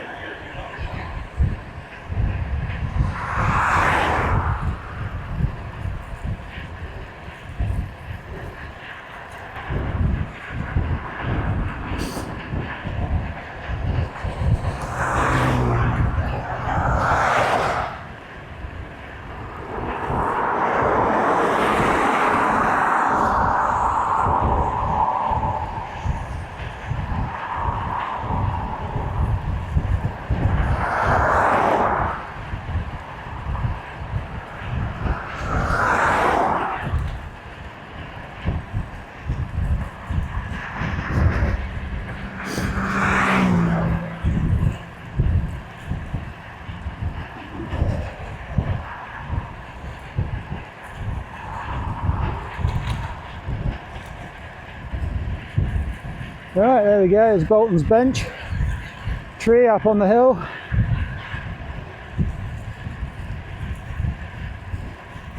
I say hill, it is a mound under which a dragon is buried. The tree was planted and the bench installed to commemorate and mark the place of the slain dragon.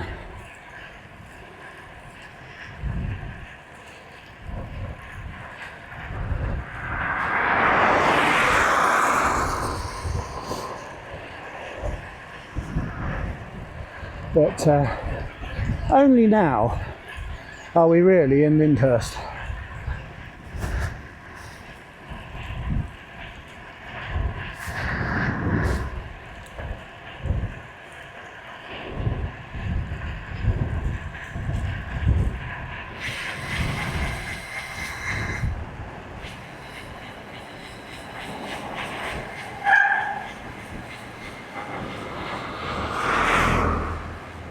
Right, well the lights are on good, so it looks like they are going to open today, I'm sure.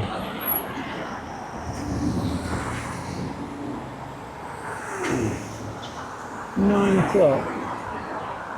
Should I? No, it's 20 minutes, it's too long. Yeah, so let's go up and see if the tea rooms are open.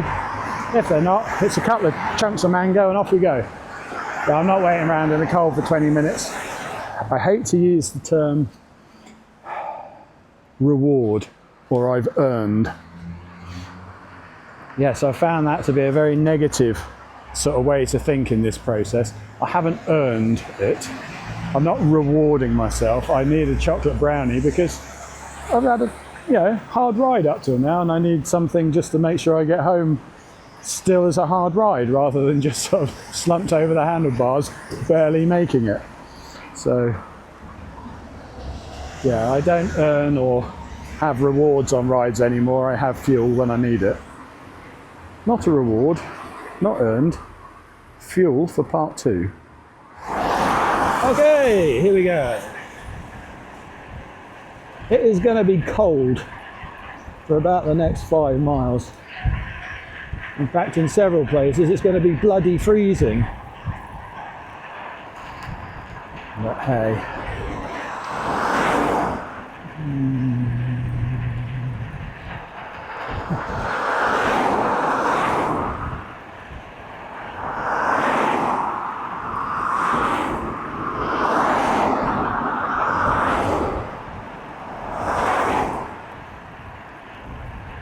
But on the plus side,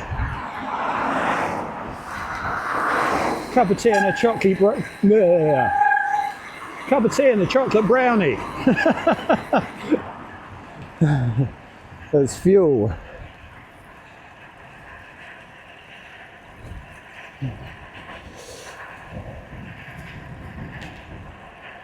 I'll give the legs a chance to warm up. Cool, that is flipping freezing on my face.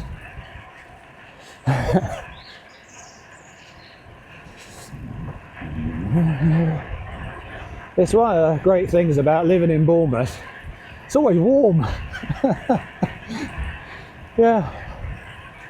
You've only got to go a few miles outside of Bournemouth in any direction. Well, obviously you can't go too far south.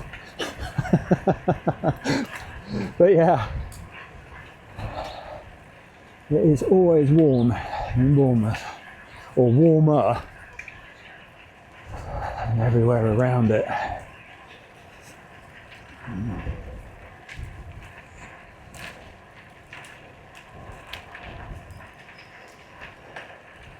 Yeah, it seems to me that the New Forest is made up of lots of basins, let's say. Well, certainly in the north here, north of the forest. Anything north of the A35, basically. South of the A35, and it's pretty much flat. But yeah, in the north here, it's sort of a basin up, and yeah, all these basins, they're like cold sinks. Yeah, all the cold air seems to just sit in them.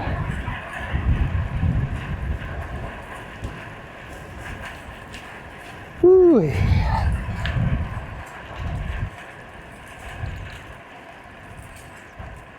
Come on, legs, wake up. Time to wake up. Yuck. Go over here. Well, it's not quite so mucky. Ah, okay.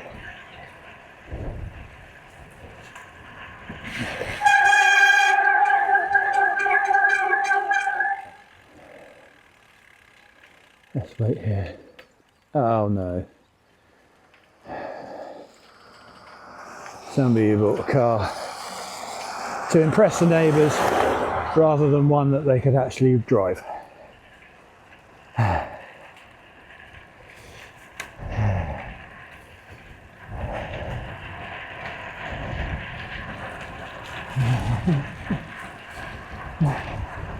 What was it Harry Callahan always said? Yeah, a man needs to know his limitations. Yeah. Oh, well done. I didn't know if they'd not seen me or just didn't care, but as it turns out, both of those were not true. Right, all good.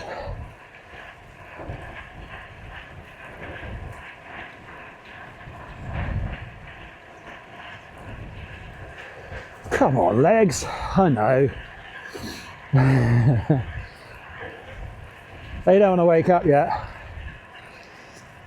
My tummy is saying, well, what do you want to do? Do you want to cycle or do you want fuel from this brownie?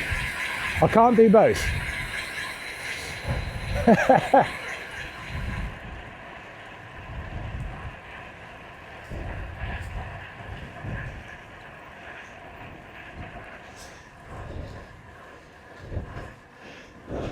Thank you. Whew. Up we go. Thank you.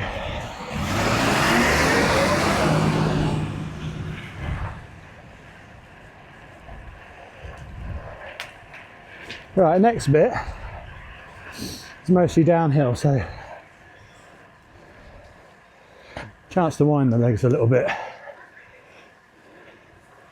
without stressing the tummy and letting it digest some of that food.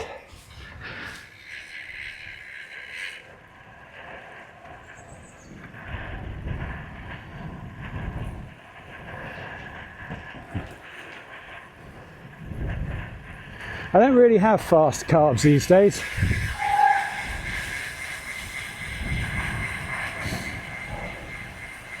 Because obviously sugar spikes are a bad thing when you're trying to lose weight. So even when I have plenty of calorie allowance left over in a day,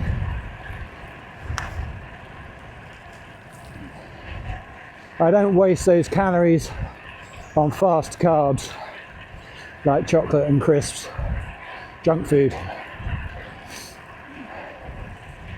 Yeah, because it's those sugar spikes, isn't it, that catch you out. They're the ones that make you crave more. So yeah, they're to be avoided. There are certain things I have. If I fancy something sweet or a top up because the deficit's a bit big in a day, I think probably if I was going to give anybody any advice, and I'm really not, because you know this is me learning as I go along, but I think if you have got a bit of a deficit, you are feeling a bit sluggish and a bit low and a bit tired, and you don't want that to sort of carry on into the next day, then yeah, Greek yogurt, protein powder mixed together with some berries on top.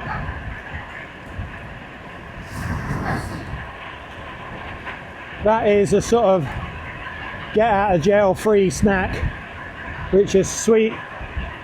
So if you've got a sweet tooth, yeah, it gives you that sort of sweet hit, but of course it's mostly protein, fibre in the berries.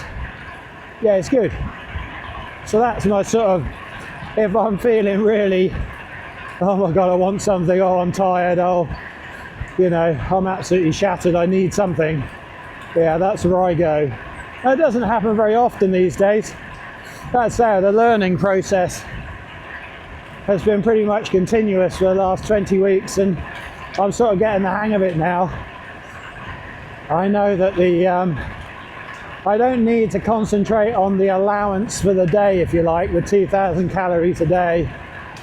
What I really need to do is just grasp how much exercise I've done, step count, calories being burnt, and then balance that up. So actually the 2,000 calorie allowance is pretty much out of the window now. I don't really take any notice of that at all. Yeah, it's all about balancing the food to what I've done in a day, and I've found that to be far more helpful, because you know sometimes I've done nothing. I've sat in a chair all day or most of the day, or in the car driving, or yeah, stood doing things but not really using much energy. So I might only take in 1,400 calories in a day because I've only burnt like 2,300,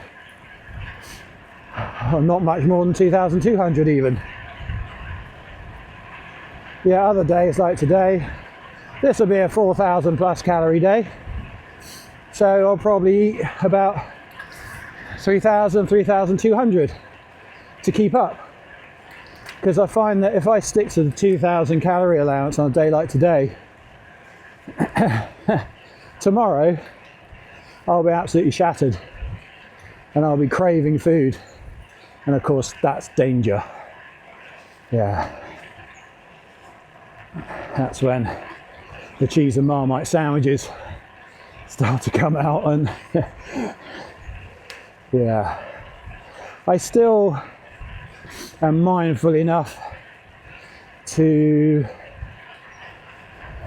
not tuck into cakes and chocolate and crisps, even when I'm craving food. The bad stuff, yeah, the bread and the fats, they become very tempting.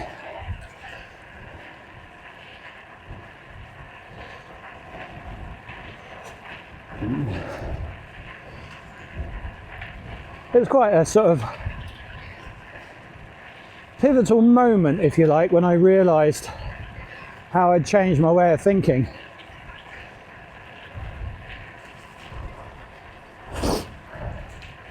Yes, I just became aware things had changed. It wasn't a light bulb moment, but it sort of was, I suppose, but it crept up on me. And I just sort of one day did work out, actually, I've changed. I'm doing this differently now. And it's still working.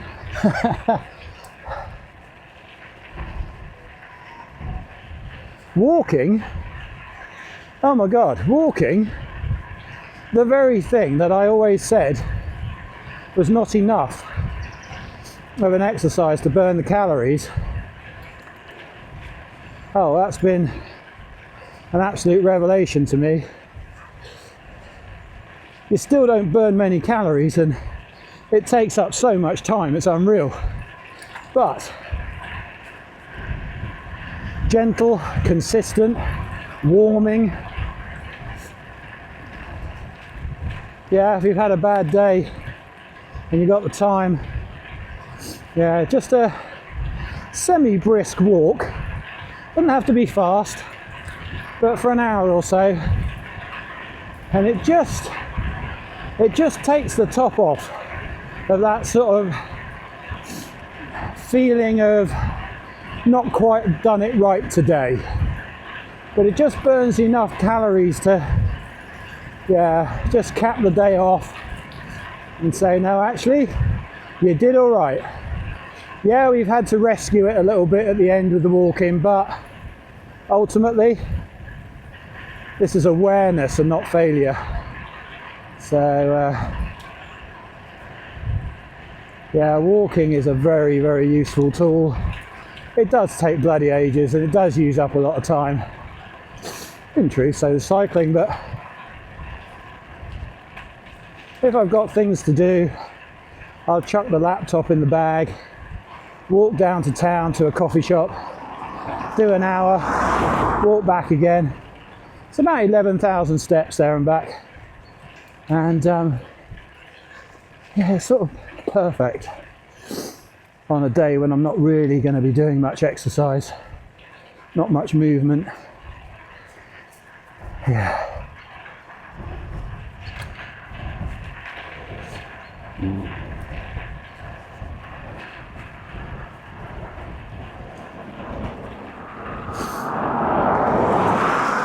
I think, like most things, the emergency walks, let's just say, in the evening, end of day, tea time, they're okay.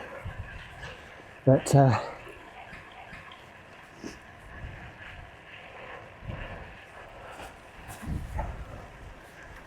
like all exercise, I think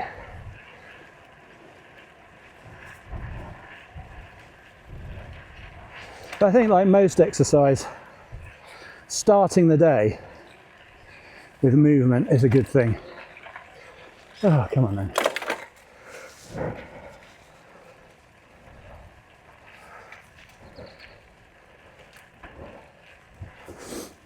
Yeah, I'm definitely a morning person when it comes to movement and exercise. Ooh, a bit slower than usual up here. I was up late, breakfast late, I didn't have as much as I normally would. I always knew that the power and speed might not be sustainable. I'll have to see.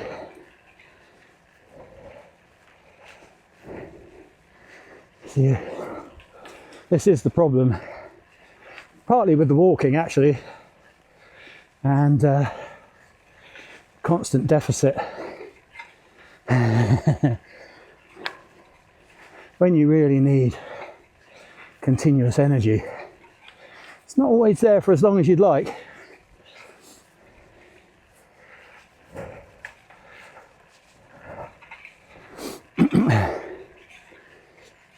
So this morning, 50 grams of porridge, oatmeal, 30 grams of whey powder, 100 grams of strawberries, and 2 teaspoons of honey. That's the pre-ride breakfast. So some carbs in there. Wasn't all protein. I do keep an eye on the protein for a couple of reasons. First off, because I'm old, muscle mass retention and all that.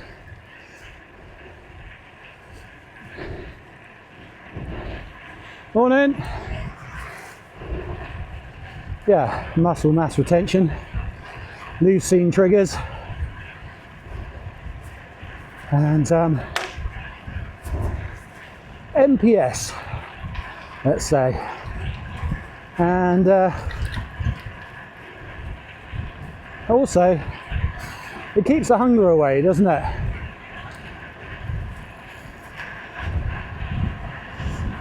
What I like to call a protein plug.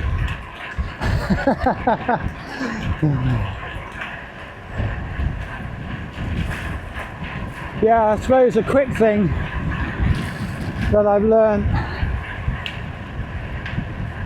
which everybody can do with no real change in anything actually, is that yeah, the order in which you eat food. So if you've got a lot of carbs on your plate, leave them till last. Yeah, I mean, I was always probably guilty of leaving the best till last. Now to me that's probably the protein element. Yeah, meat, fish, that kind of thing. But actually, fibre, protein, carbs. Eat your fibre first, your vegetables, green veg. That's okay, because I normally get them out of the way first anyway. But yeah, that starts the system going. Starts the stomach working quickly. Start sending the signals that you've eaten, and actually you're not hungry anymore. So by the time you get to the bad stuff that causes the sugar spike, yeah, you've already got your fibre and your protein slowing your stomach down, that it doesn't just all of a sudden chuck all those carbs in one big rush and cause an insulin sugar spike. I think that's the science behind it anyway, so yeah, I call it the protein plug. Probably doesn't sound quite right, does it? But yeah, that's the way I look at it.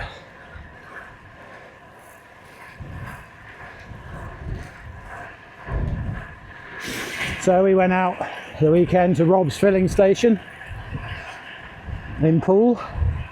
Please look it up. It's basically a barbecue under gazebos opposite the pool football stadium. But fantastic food. Yeah, really nice people. Yeah, just go there, they'll take the mickey out of you, have a laugh, but provide you with fantastic food. And yeah, so instead of steak and salad, which really the salad offers nothing in that particular setup. No more ponies coming across, is there? No? Good.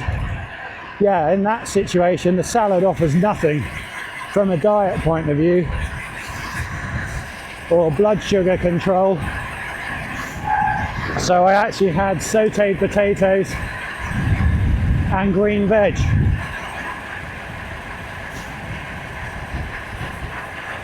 So green veg first, steak second, sauteed potatoes last. Coffee to finish, no sweet treats. Honestly, I don't really miss that now. I don't know why. I can watch other people eat cheesecakes and yeah, millionaire shortbreads and what have you, and I just don't miss it.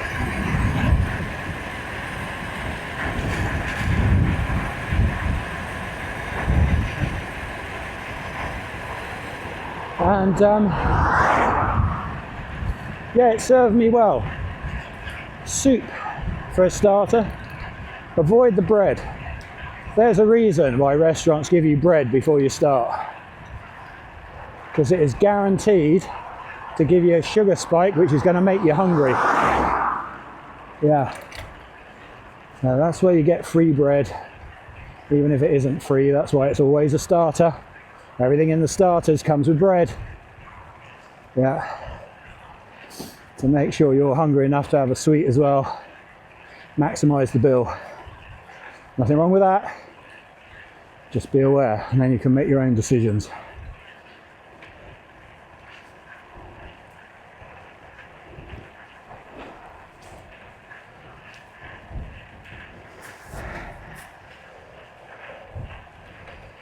Anyway, yeah, it's been a learning experience. I don't know if it's all a habit yet. I don't know if there are slip-ups in my future. And if they are, are they devastating, catastrophic, or just a day in a week when actually everything was good? I don't know. We can't really tell the future. Goes back to that thing I was saying earlier. No matter what you do and where you think it's going to end up, it doesn't always end up as you think. So I've definitely got an open mind on that one. Oh, look at this. Not so cold now. We're up on the top. Blue sky, sun, even though it's very low in the sky. It's sort of out. It's a nice day. It is a nice day.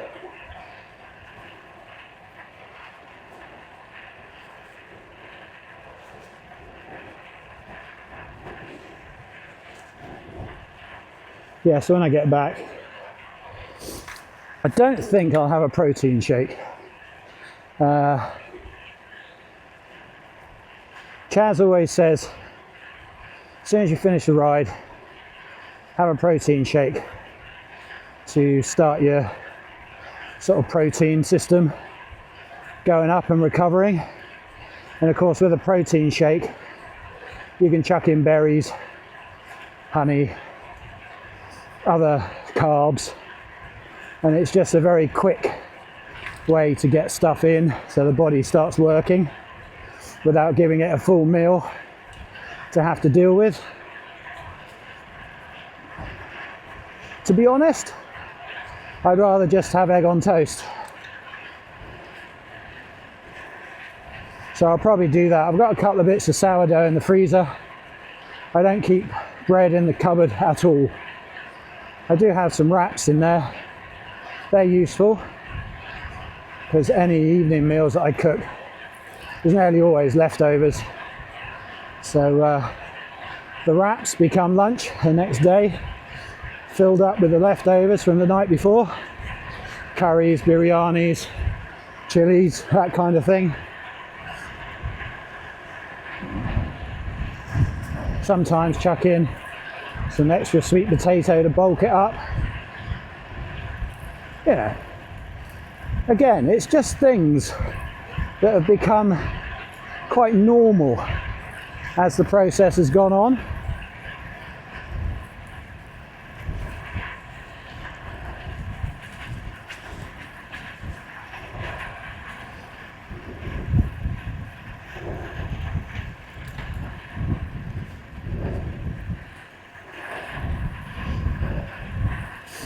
Yeah, so egg on toast, poached egg.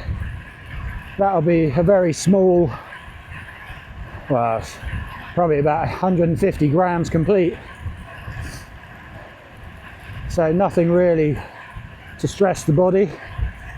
And that'll see me through for a couple of hours to, yeah, get changed, have a shower, wipe the bike down. And then of course it'll be lunchtime and I can think about a proper meal.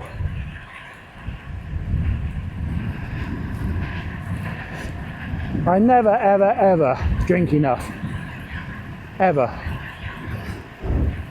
According to modern thinking. I don't feel well, nothing is abnormal about that to me. Everything's the right colour, you know. Nothing stings. Everything's regular. So I'm not sure about all this hydration. Honestly, I think it's because we all these days eat a lot of bad food with hidden sugar and hidden salt, hidden carbs. So yes, we do need to drink more than possibly we ever did. But I think because I'm eating my own cooked food from ingredients, no packet anything, I know how much sugar, honey, that kind of thing's going in. I know how much salt, onion granules, garlic is going in. And I know how many carbs are going in. And my diet is quite protein heavy. It's a good balance actually. I say protein heavy, it's not, but there's always a protein element.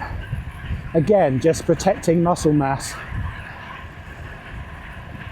I'm not suggesting for one moment everybody should go keto or Atkins or anything like that.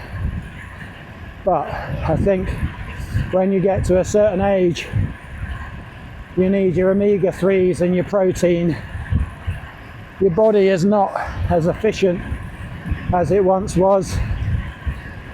You naturally lose muscle mass anyway as you get older, so why not protect that? Especially when it's as simple as chopping up a chicken breast and chucking it in the pan, or even, you know, a fish fillet. They always have white fish, and we usually have salmon in the freezer. It's not a regular thing, these are quite expensive items, but I've nearly always got them in the freezer. So maybe once, twice a week, just to change things out. Yeah, uncooked king prawns, things like that. Not as regular foods, like I say, they're quite expensive items. Unlike anything that's a little bit special, you have it all the time, loses its appeal, doesn't it? So, yeah, the diet is mostly chicken, lean turkey mince, lean pork mince,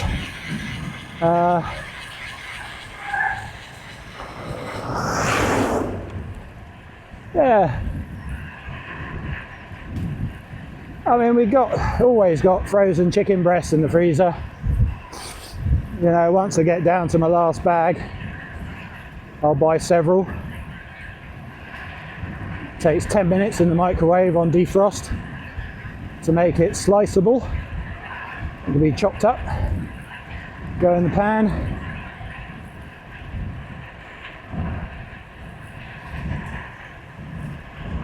Morning.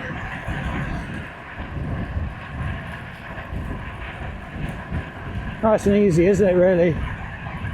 Again, it's these things that I've learned, processes that now just come naturally. I find out, or I've worked out, which spices I like and don't like. Obviously, with Julie's situation, with her bowel having been shortened, there are certain things to avoid. So that's been a learning process as well.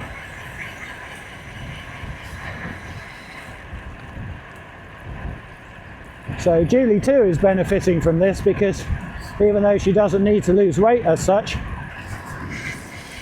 I am doing the cooking for her as much as I am for me.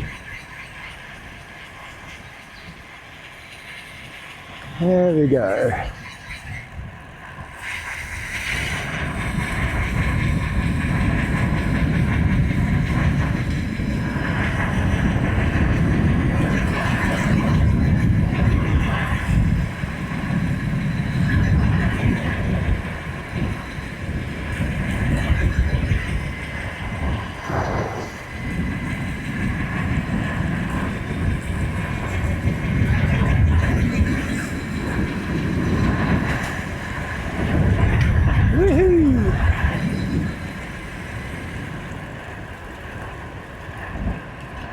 Yeah, we don't really have any processed food anymore, any convenience food, packet food. And actually, I can knock up a biryani in 20 minutes. And I do understand in this, well, especially now, it was the same for us, I guess, when we had the kids. Convenience food's very, very tempting. Yeah, with everybody working and no stay-at-home mums anymore. So I do sort of get that. I'm in a very privileged position where I can make that decision. There's a horse up ahead with a rider on, so... Oh no, that's right, they've got off the road. Yeah, so I do understand how convenience foods are very compelling. But, yeah, we don't really do that anymore. Just try to think of something that maybe little weaknesses, if you like, little, I suppose, hummus. Julie makes her own sometimes. She might buy packet made, ready made. I don't think there's much harm in that.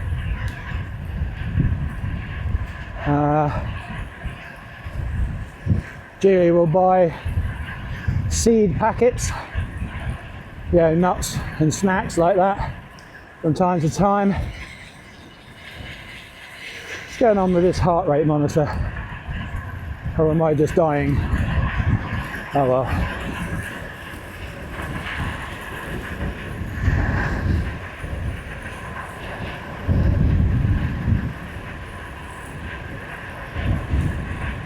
My heart rate is at least 135 at the moment. The head unit says 101. There we go, back up.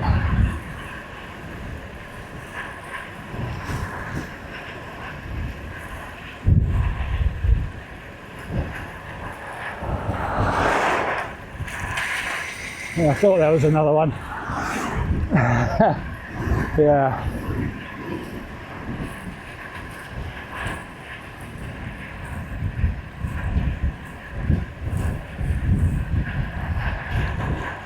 Oh well, I won't far out, 142.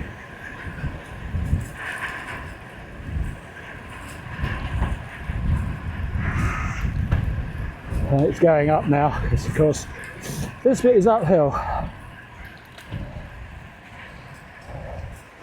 I thought she was going to swing out for a minute.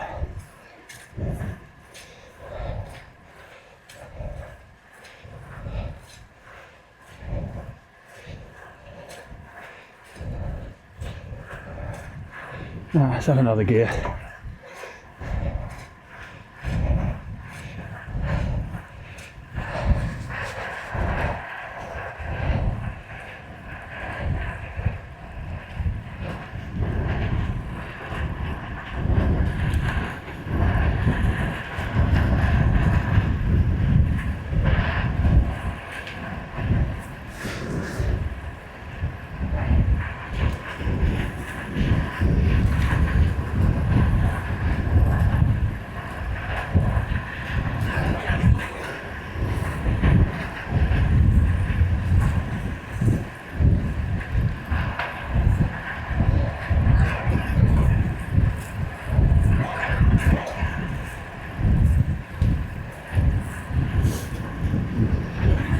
Always stick close to the near side here and hope there isn't a pony round the corner.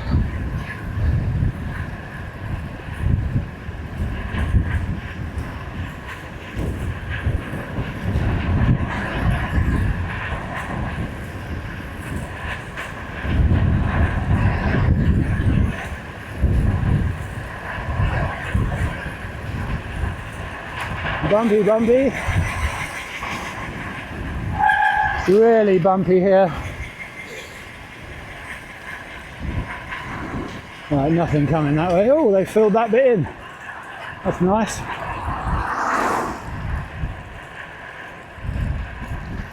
Oh yeah. Sun on my face. It's actually warm. That is lovely. Right, so I think it's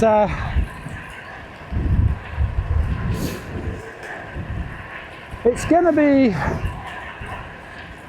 Ringwood, Matcham's Lane. Yeah, let's go direct. I've got a few things to do today. It's nearly 10 o'clock now. Right, let's get wide so I can see what's going on here. No problem, you've got plenty of room. Thank you.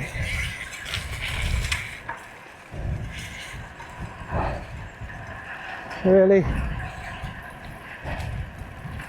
It's funny, isn't it? I think cycling is one of the few, well, I think it's the only vehicle on the road where the person in front feels they have the responsibility. You know?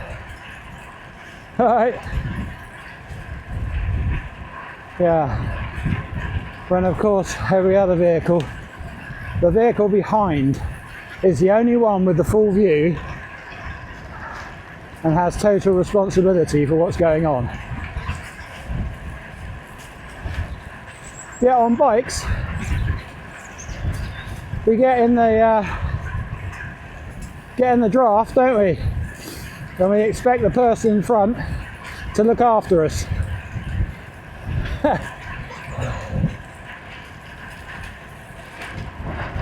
Now that's good if you can trust the person in front and if they know you're there.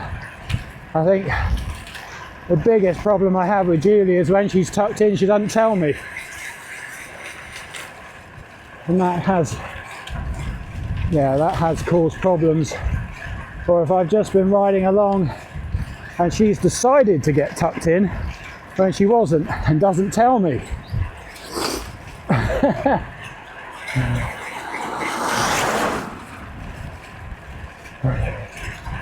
Yeah, I need to be acutely aware when I'm on the front, who's behind me and what they're going to expect from me. And if I'm going to deviate, give plenty of notice.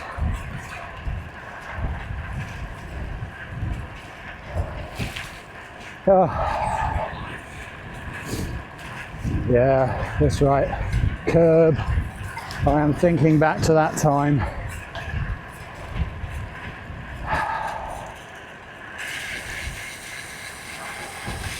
Hey!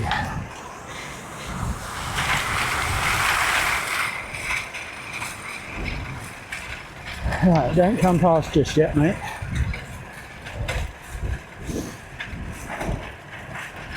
Yep, well, you're buggered now, aren't you? So you'll have to wait.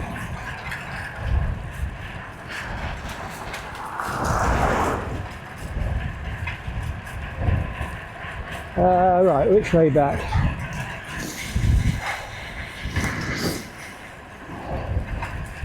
See, I don't really like Matcham's Lane in the winter.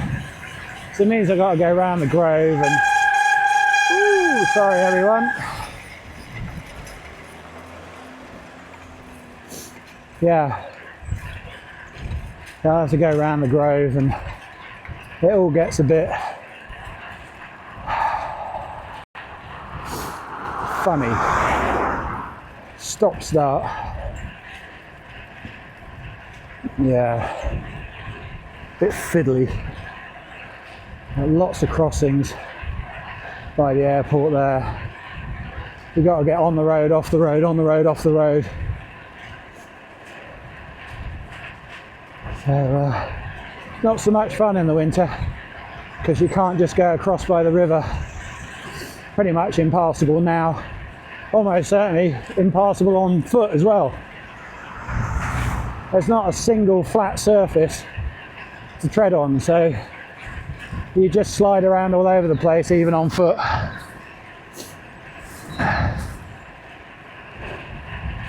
The car behind me, but he's just catching me up now. So I am going to protect myself here. We've got a learner up ahead, so I'm not going to get out of the way just yet.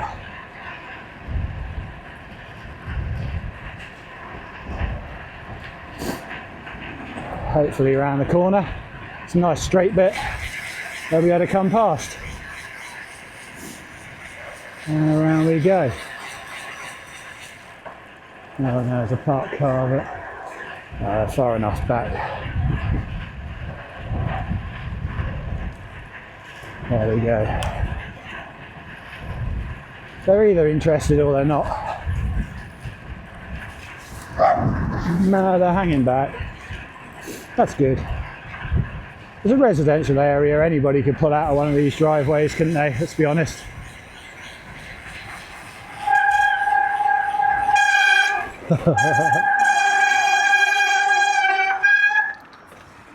Okay, BMW on the right, but even at warp speed, he was never going to get me.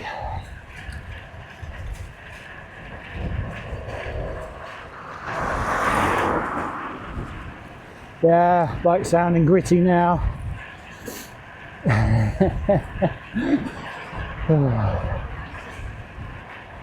A clean doesn't last long, does it? Not in the winter. But all the bearings cleaned, greased. Brake bleed. Cranks. Yeah, new bottom bracket bearing on one side. Non-drive side. Yeah, all cleaned up. I had to put a cheap bearing in there, unfortunately, so I will have to change it again in the not too distant future, but hopefully this one will last until the spring at least.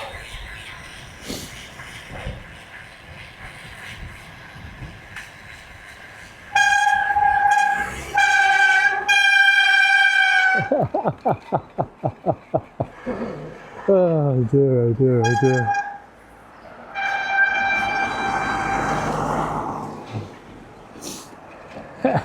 Of course you forget, don't you? Because I haven't really had to touch the brakes for a while. And of course you get into town and you get the chorus, the disc brake chorus.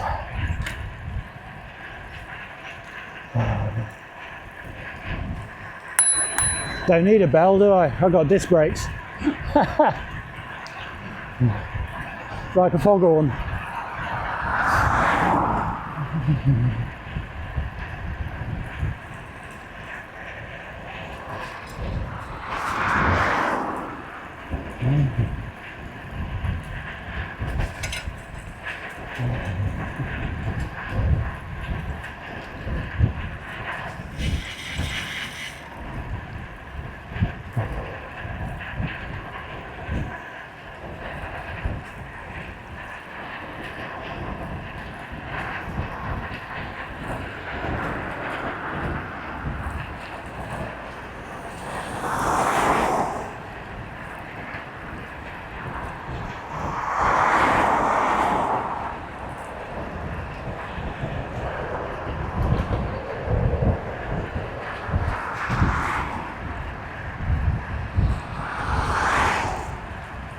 Okay.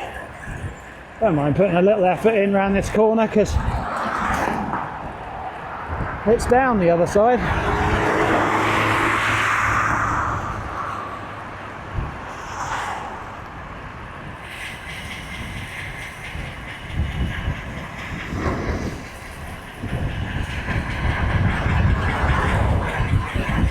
I think they're going to stay there for a second. Yeah. Oh. Got themselves in a position where they can't see around the A pillar. Yeah, well done.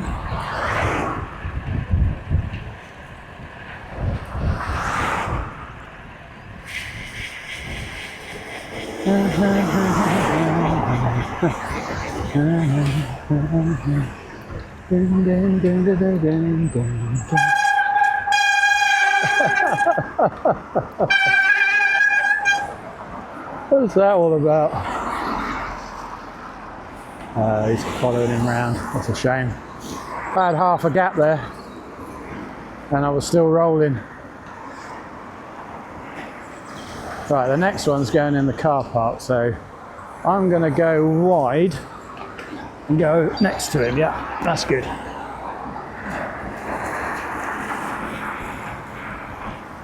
Yeah, that could have been a prolonged wait there, couldn't it?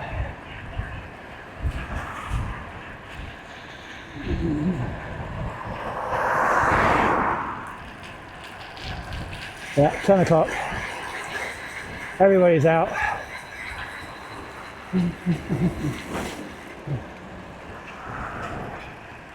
Hello.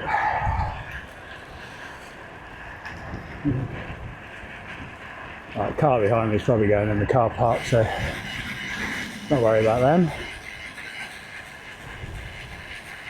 Through traffic this way. Turn left if you're a bus or a taxi. Coach stop as well down there.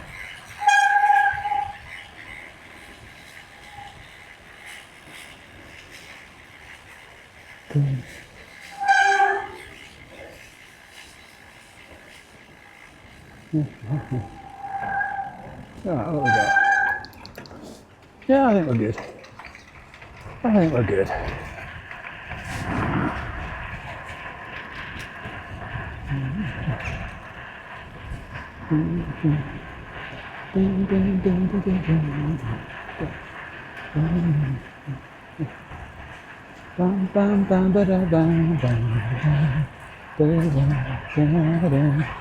Today is a good day. Dun, dun, dun, dun, dun, dun, dun, dun.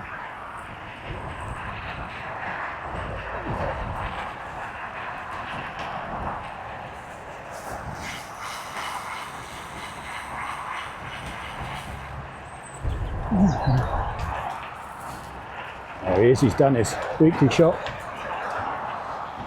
Or daily shop, that's what we used to do, isn't it? 4 fridges. And we had a slightly cool larder under the stairs, usually in British homes. Back in the 30s, 40s and 50s, before mainstream refrigerators sort of appeared. And on in.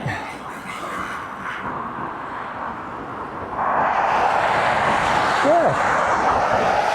We used to go down to the shop every day or every other day. Fresh produce. Milk delivered on your doorstep every day. Much simpler times. Better? Probably not, in truth. People talk about the good old days. I don't necessarily subscribe to that. But simpler for sure. And in that case, in many ways, better.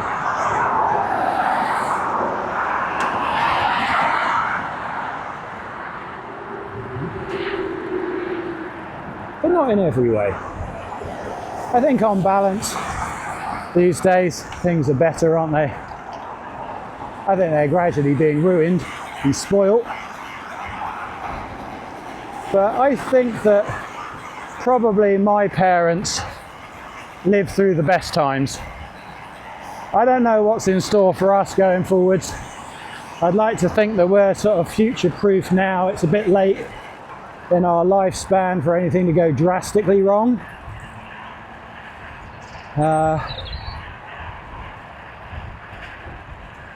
But the generations to come, well, I suppose when you get to a certain age, it's easy to be the grumpy old man and just suggest that things are going to get worse and it's going to turn to shit. I don't know. I suppose if you read the papers and watch the telly, it's easy to think that, isn't it? Because all you ever get is bad news because it's headline worthy. But I think that these headlines, they don't really affect the majority. Not really. But they attract advertising revenue and they attract viewers and clicks. I don't know. Is that just me being grumpy old man? It might be.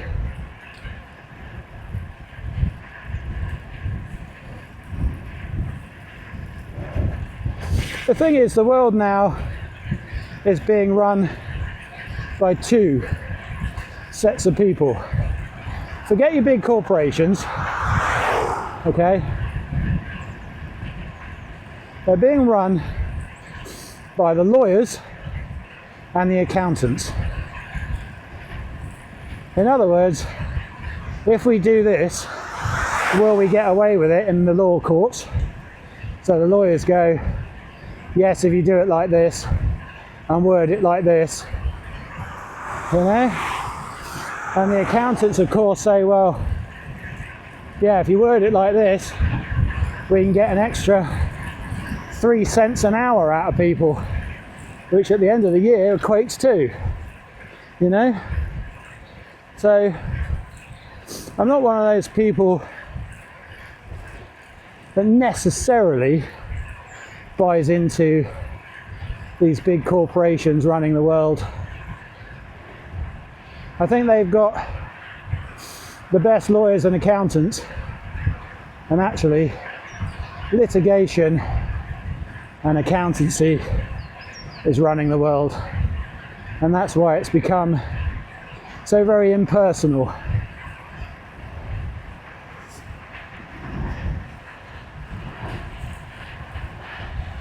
That's why you can't talk to anyone these days.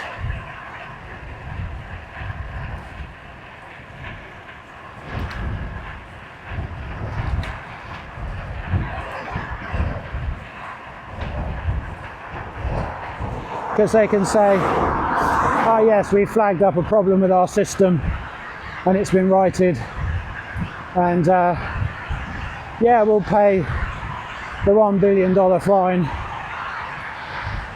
But of course, in the way they've changed it, it will make them 2 in return. So, yeah, I think that's where the world's going wrong. It's all litigation and accountancy, isn't it?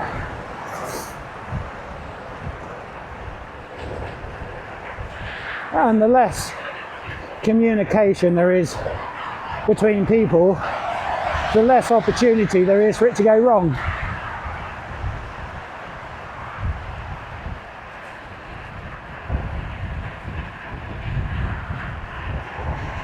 We'll see. I think I have to be hopeful for the future.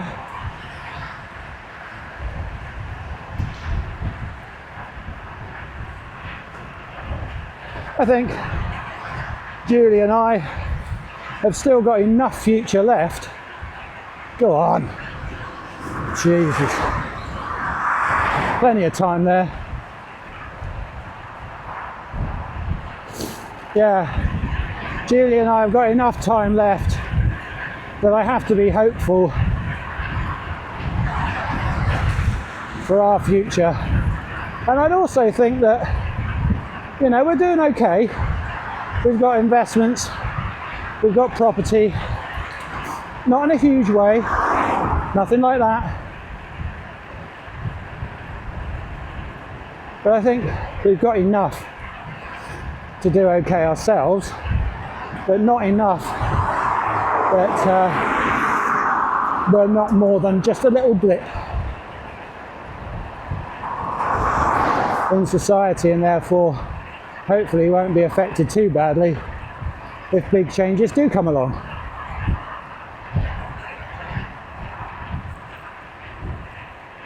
We'll see. We'll see.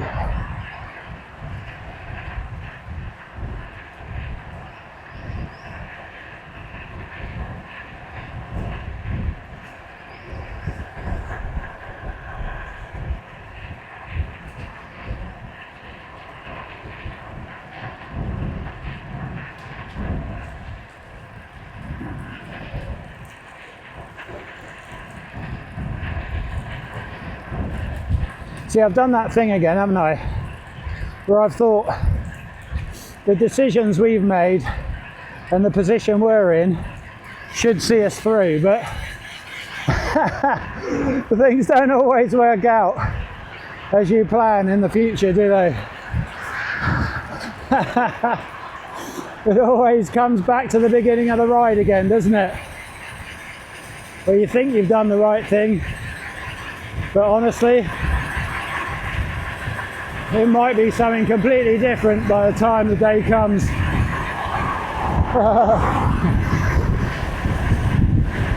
Woo-wee, windy.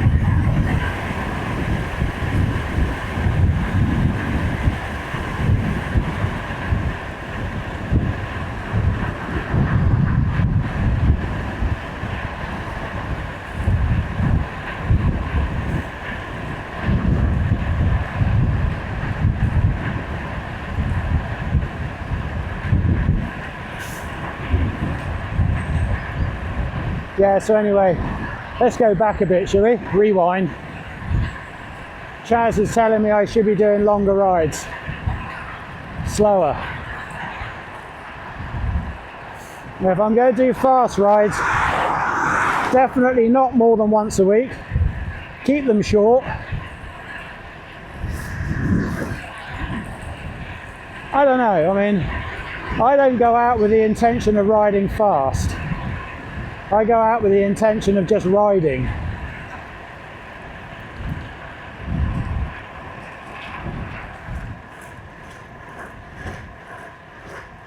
And I usually ride on what route I fancy, rather than choose a route where I think, oh, that'd be relatively fast, I'll go that way. I rarely look at the wind. Don't worry about that too much.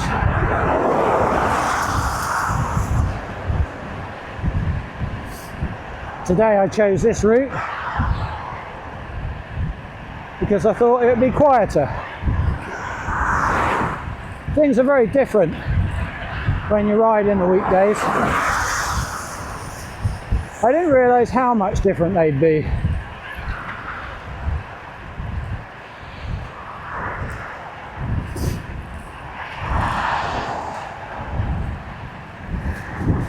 Yeah, there's a lot more traffic in the week.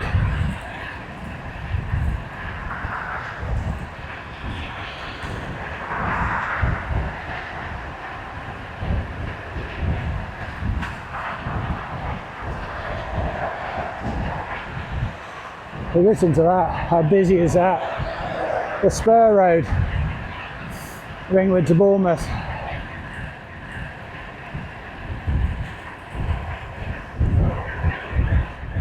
I used to work in Ringwood. I drove up and down that road pretty much every day for 18 years. And it is so busy now compared to what it was. I don't know why you bothered putting the indicator on. You really didn't pull out very far. Come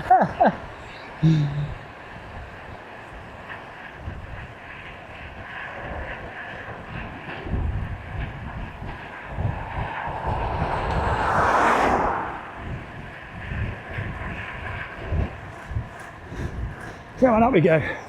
Crest the hill. There we go.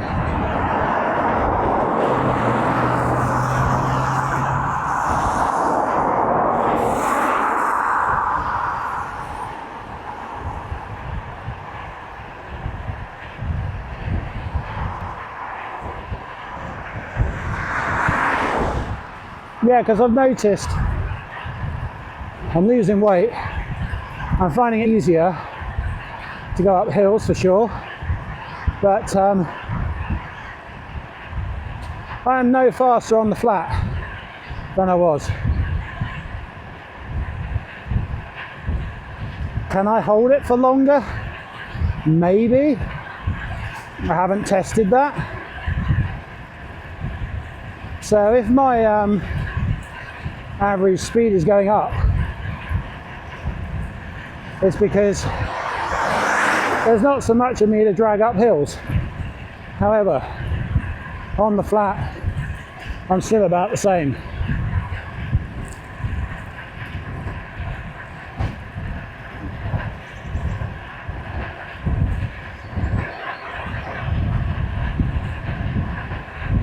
That said, I mean, the PRs are rolling in. I mean, not by much. I mean, it's always just sort of like seconds.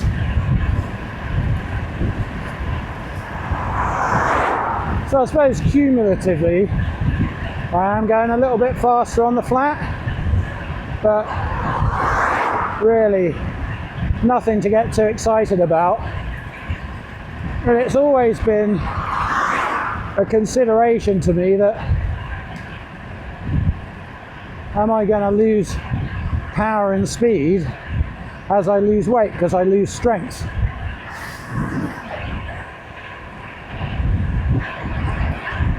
That's part of my sort of protein muscle mass sort of protection.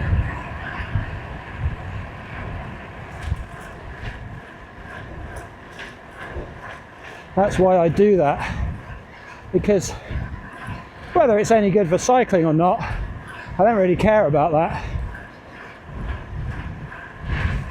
I more care that if I make it to 90 years old, I can still get up out of the chair. I can still reach up into the cupboard to make a cup of tea. You know, all those things that keep you independent.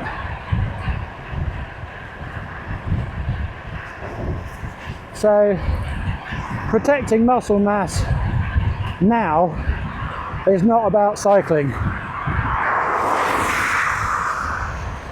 It's about longevity, independence, longevity, not extended life. But extended, healthy life, independent life. Now, again, we go back to that thing, don't we? We don't really know how that's going to turn out. I can do all the right things and then fall down the stairs one day, or maybe get a kidney stone or something from too much protein and calcium. I don't think so, but you just don't know. But one thing I do know is that I want to try and protect muscle mass for as long as possible. Now I'm doing that quite well in my legs.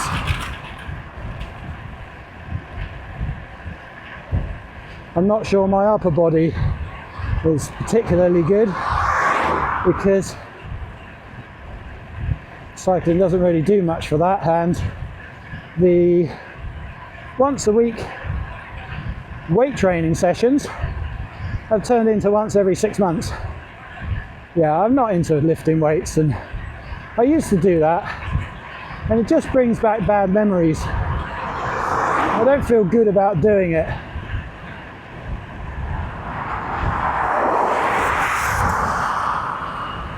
At the moment, according to my scales and the body composition, muscle mass is stable. But I do wonder, but no, it is measured in kilograms, so it's not a percentage. So it's not as the fat goes down, the muscle percentage should go up, because my scales actually measure it in kilograms. So I can actually see if the muscle mass is moving and not necessarily in relation to everything else.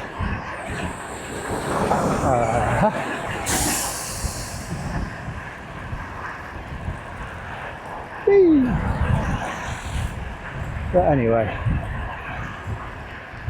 that's my thoughts.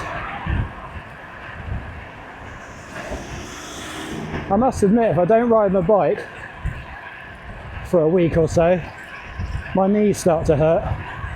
I mean, what is that? I mean, they don't hurt on a daily basis type thing, but certain situations, like coming down the stairs first thing in the morning, don't hurt, just a little ache, you know, just to let me know they're there. How am I supposed to get on this bike path? Is that a drop curve? It is. A very high drop curve. Bloody hell.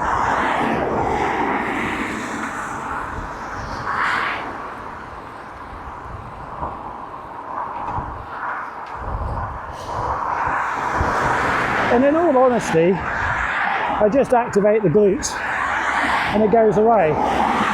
So I think when I'm not out on the bike, I just don't activate the right muscles, and over a certain period of time it takes its toll.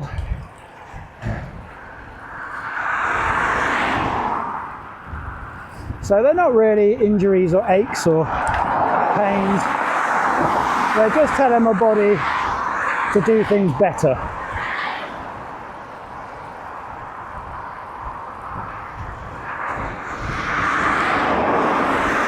Right, it gets a bit fiddly here. I often think I'll be better off on the road. I really do.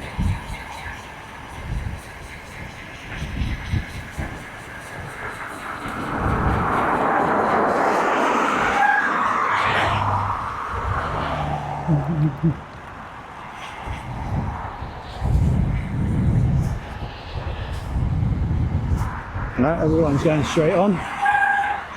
That's good.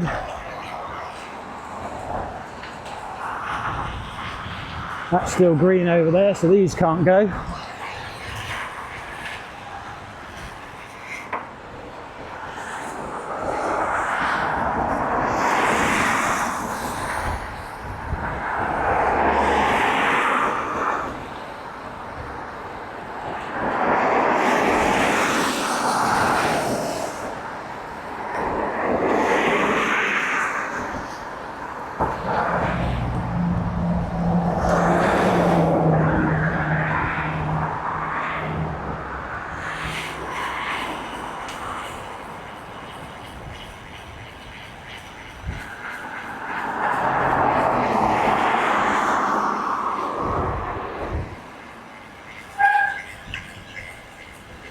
Oh, it's much drier here.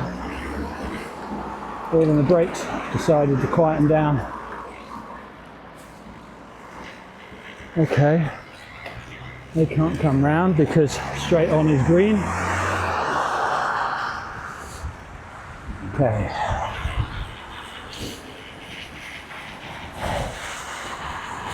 I mean, this is, you know, really quite good if you commute to the airport and work there, but it's a bit annoying. We're just out on a ride for leisure, let's say, but it's what we got. It's what we got. quite a wide road. I mean, I could easily just get on the road. This is the one because the crossing is around the corner here, and you have to look now because you lose vision of the corner when you get to this part.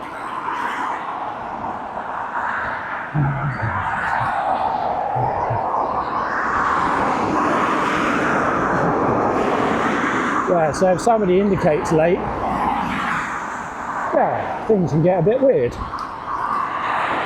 Because you look back, no indicator. By the time you've got round the corner, yeah, indicator's on and they're halfway round.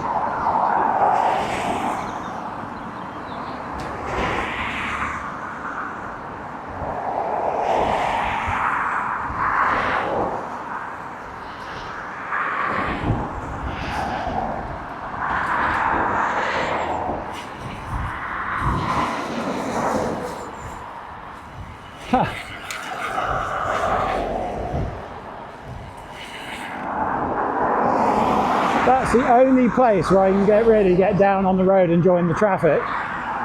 But the sequence of the lights is such that when I get there, the next queue of traffic is right on top of me.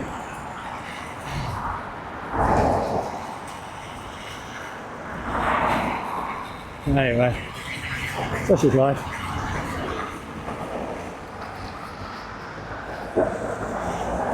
I'm bobbing away there.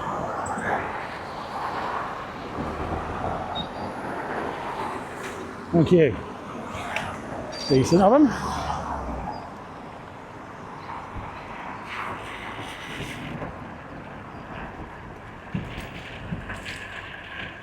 Okay, here we are.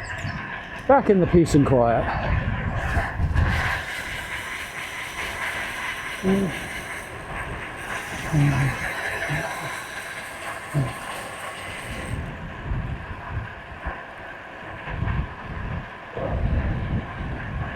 Today is going to be a good day.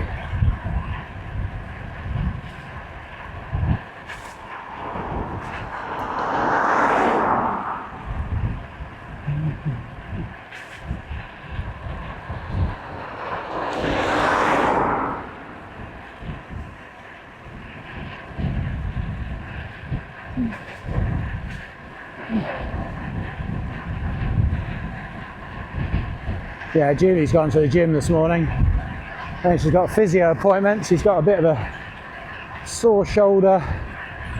Both her mum and her dad have suffered from rotator cuff injuries, and I really hope she doesn't go the same way. I mean, she's sort of done things to protect herself, but Julie's primary concern is weight loss. She doesn't really care about muscle mass and, you know, being fit.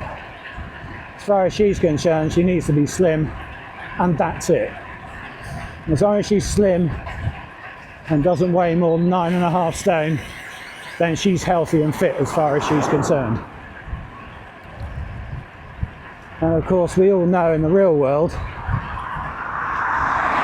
there's a difference between being lightweight or an ideal weight and being healthy. Yeah, slim and fit don't necessarily fit together. I do believe it's probably easier to be fit and healthy when you're slimmer. So I'm not saying that you shouldn't be, because it's not going to help you. But what I am saying is that there is a disconnect, isn't there? There are a lot of people in this world that are strong, fit and healthy and overweight. And a lot of people in this world that are slim, you know, fit looking from the outside, but really are not healthy at all.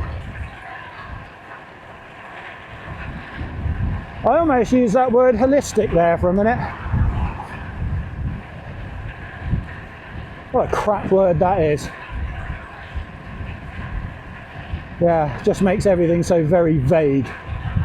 But I do think when it comes to body health and fitness, it is an overall project. I don't think you can do one thing and everything else falls into place. I think you can do one thing and it makes everything else easier to put into place.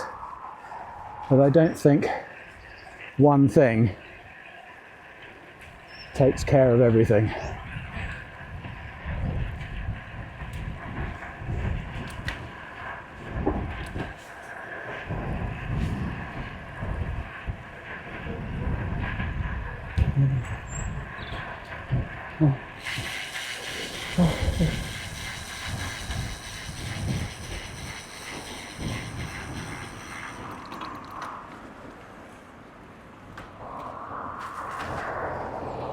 Okay, no pedestrians, no other cyclists.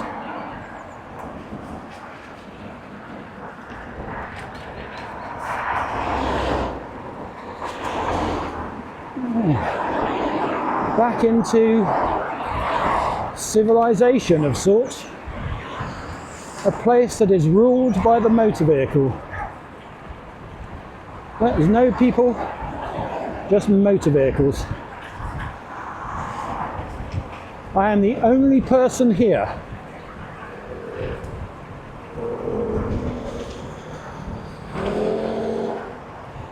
In the summer I'd go down by the river. Yeah, not now. Not just yet.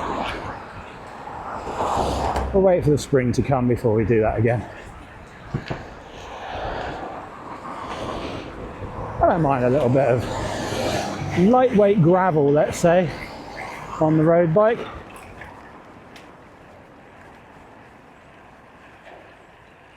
Yeah, gravel light. I don't mind that at all. In fact, this is a very comfortable bike. I don't know if it's flex or slightly fatter tyres or what it is, but this is a very comfortable bike. I like it. And even off-road it performs very well.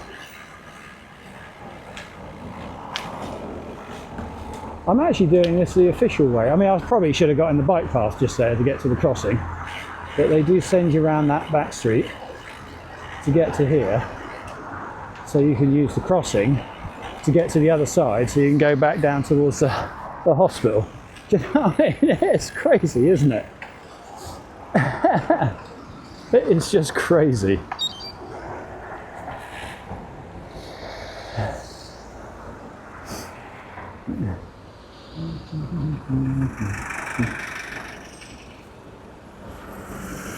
Just bloody crazy.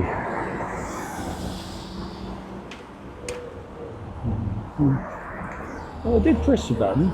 Oh, here we go, it is changing. It's changing just as there's a gap. And it wouldn't have made any difference anyway.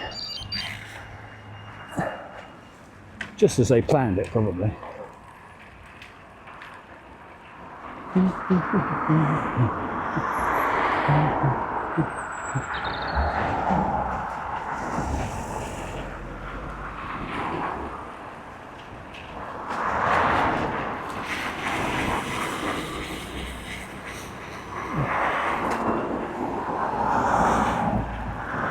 Yeah, even in your 200 mile an hour BMW supercar, you ain't as fast as me.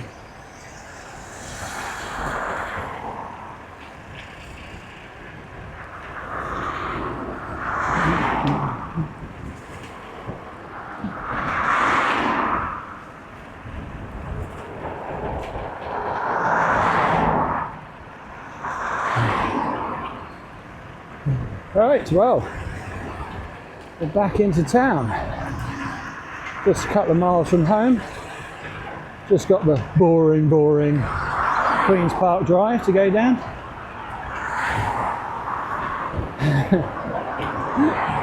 Maybe one day, when the wind's blowing in the right direction, I might get a PR down Queen's Park Avenue once more.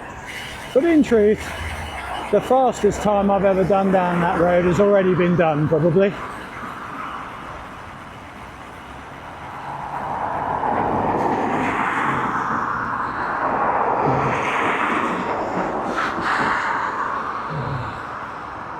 What can I say?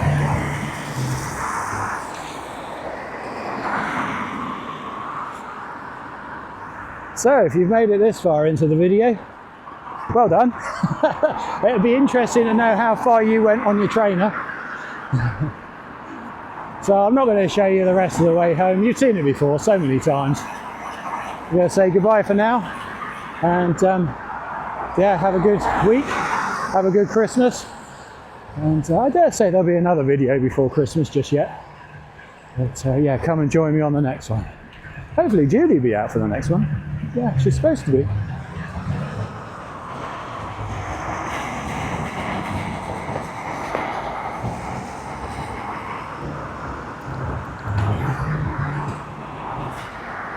What we got? And nobody in this lane, unless they stop at the last minute. Nobody can go straight across, because obviously the traffic is barreling through the junction there.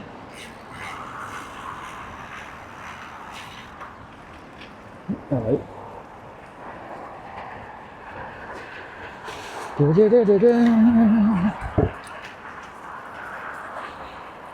Let's just do that. That went well.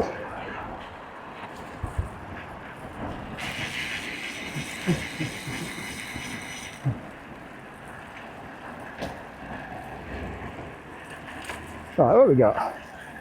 56 miles. So we're not going to make 60. And I'm not a go around the block kind of guy. So we're probably going to be about 58, I reckon. It's 2 miles from here. We know it's 2 miles from here because it's 2 miles from the Burger King. 2 miles from the Burger King I haven't been to in years. It was quite a regular stop. That's how I knew it was exactly 2 miles from home. But yeah, no, not these days.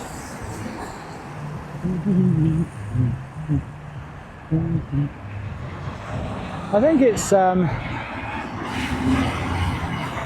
I think this weight loss process has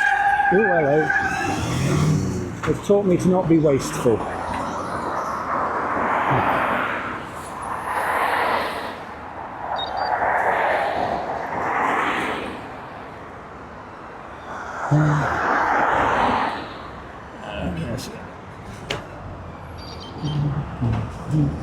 I'm just going to do that. I can see this traffic was moving, so I know it's going to be good to clear here.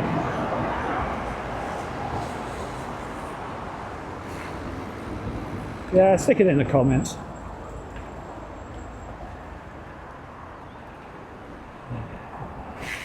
If there's anything you don't like about what I do, stick it in the comments. You know?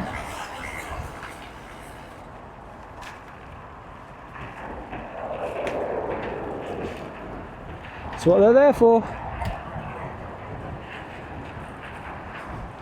You know, you can start it with "you're a twat because." It's fine by me.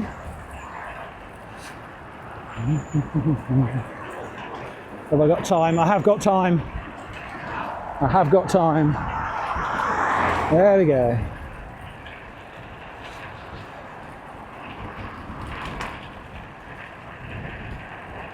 Yeah, you see, made the right decision there.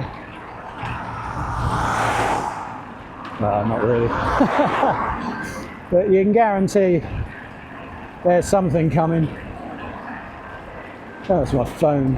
Ooh. Well, they'll have to wait.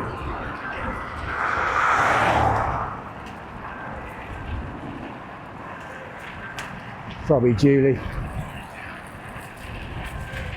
What are we? 10:35. So I think her physio appointment was 10 o'clock. So she's probably just come out and wants to know if she should go to M's Bakery for some artisanal baking finery. I mean, the answer should be no, obviously. But it's quite nice to have one of their sourdoughs in the freezer for, you know, quick sourdough, egg on toast, nothing behind. We missed that one and that one.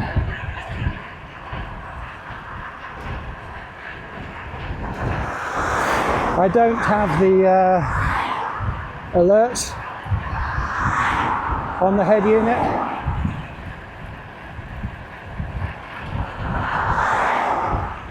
I could just hear it in my back pocket making a noise.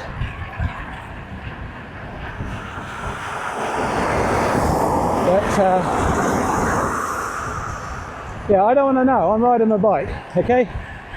If you've got a problem and you need me to sort it out, you'll have to wait until I've finished and I've got home and I've wiped my bike down, had egg on toast and a shower.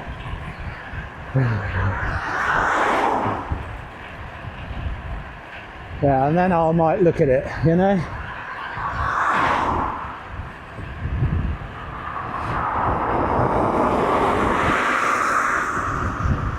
There's always a service window, isn't there?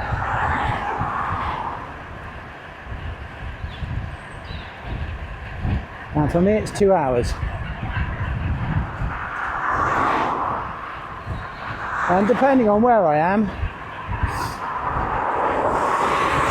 there might be an email from the coffee stop, or it might be, yeah, that's done when I get home.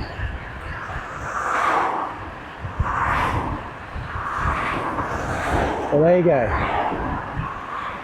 Everything revolves around where I am on my bike when requests come in, let's say.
Do we time it right?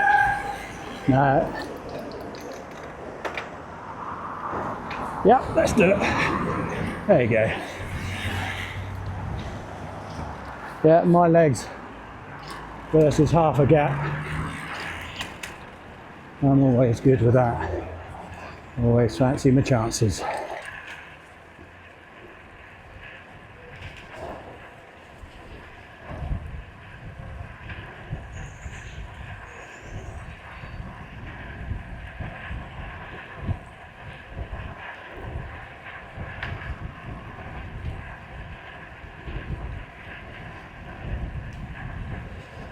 Oh, chocolate brownie did me all right, didn't it?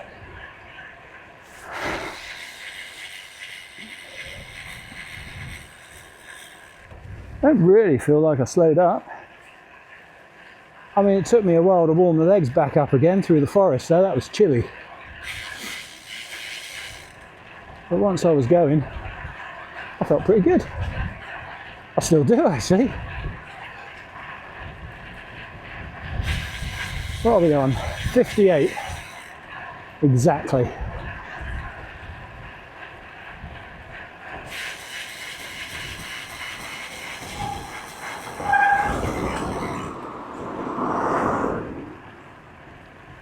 I've done all right.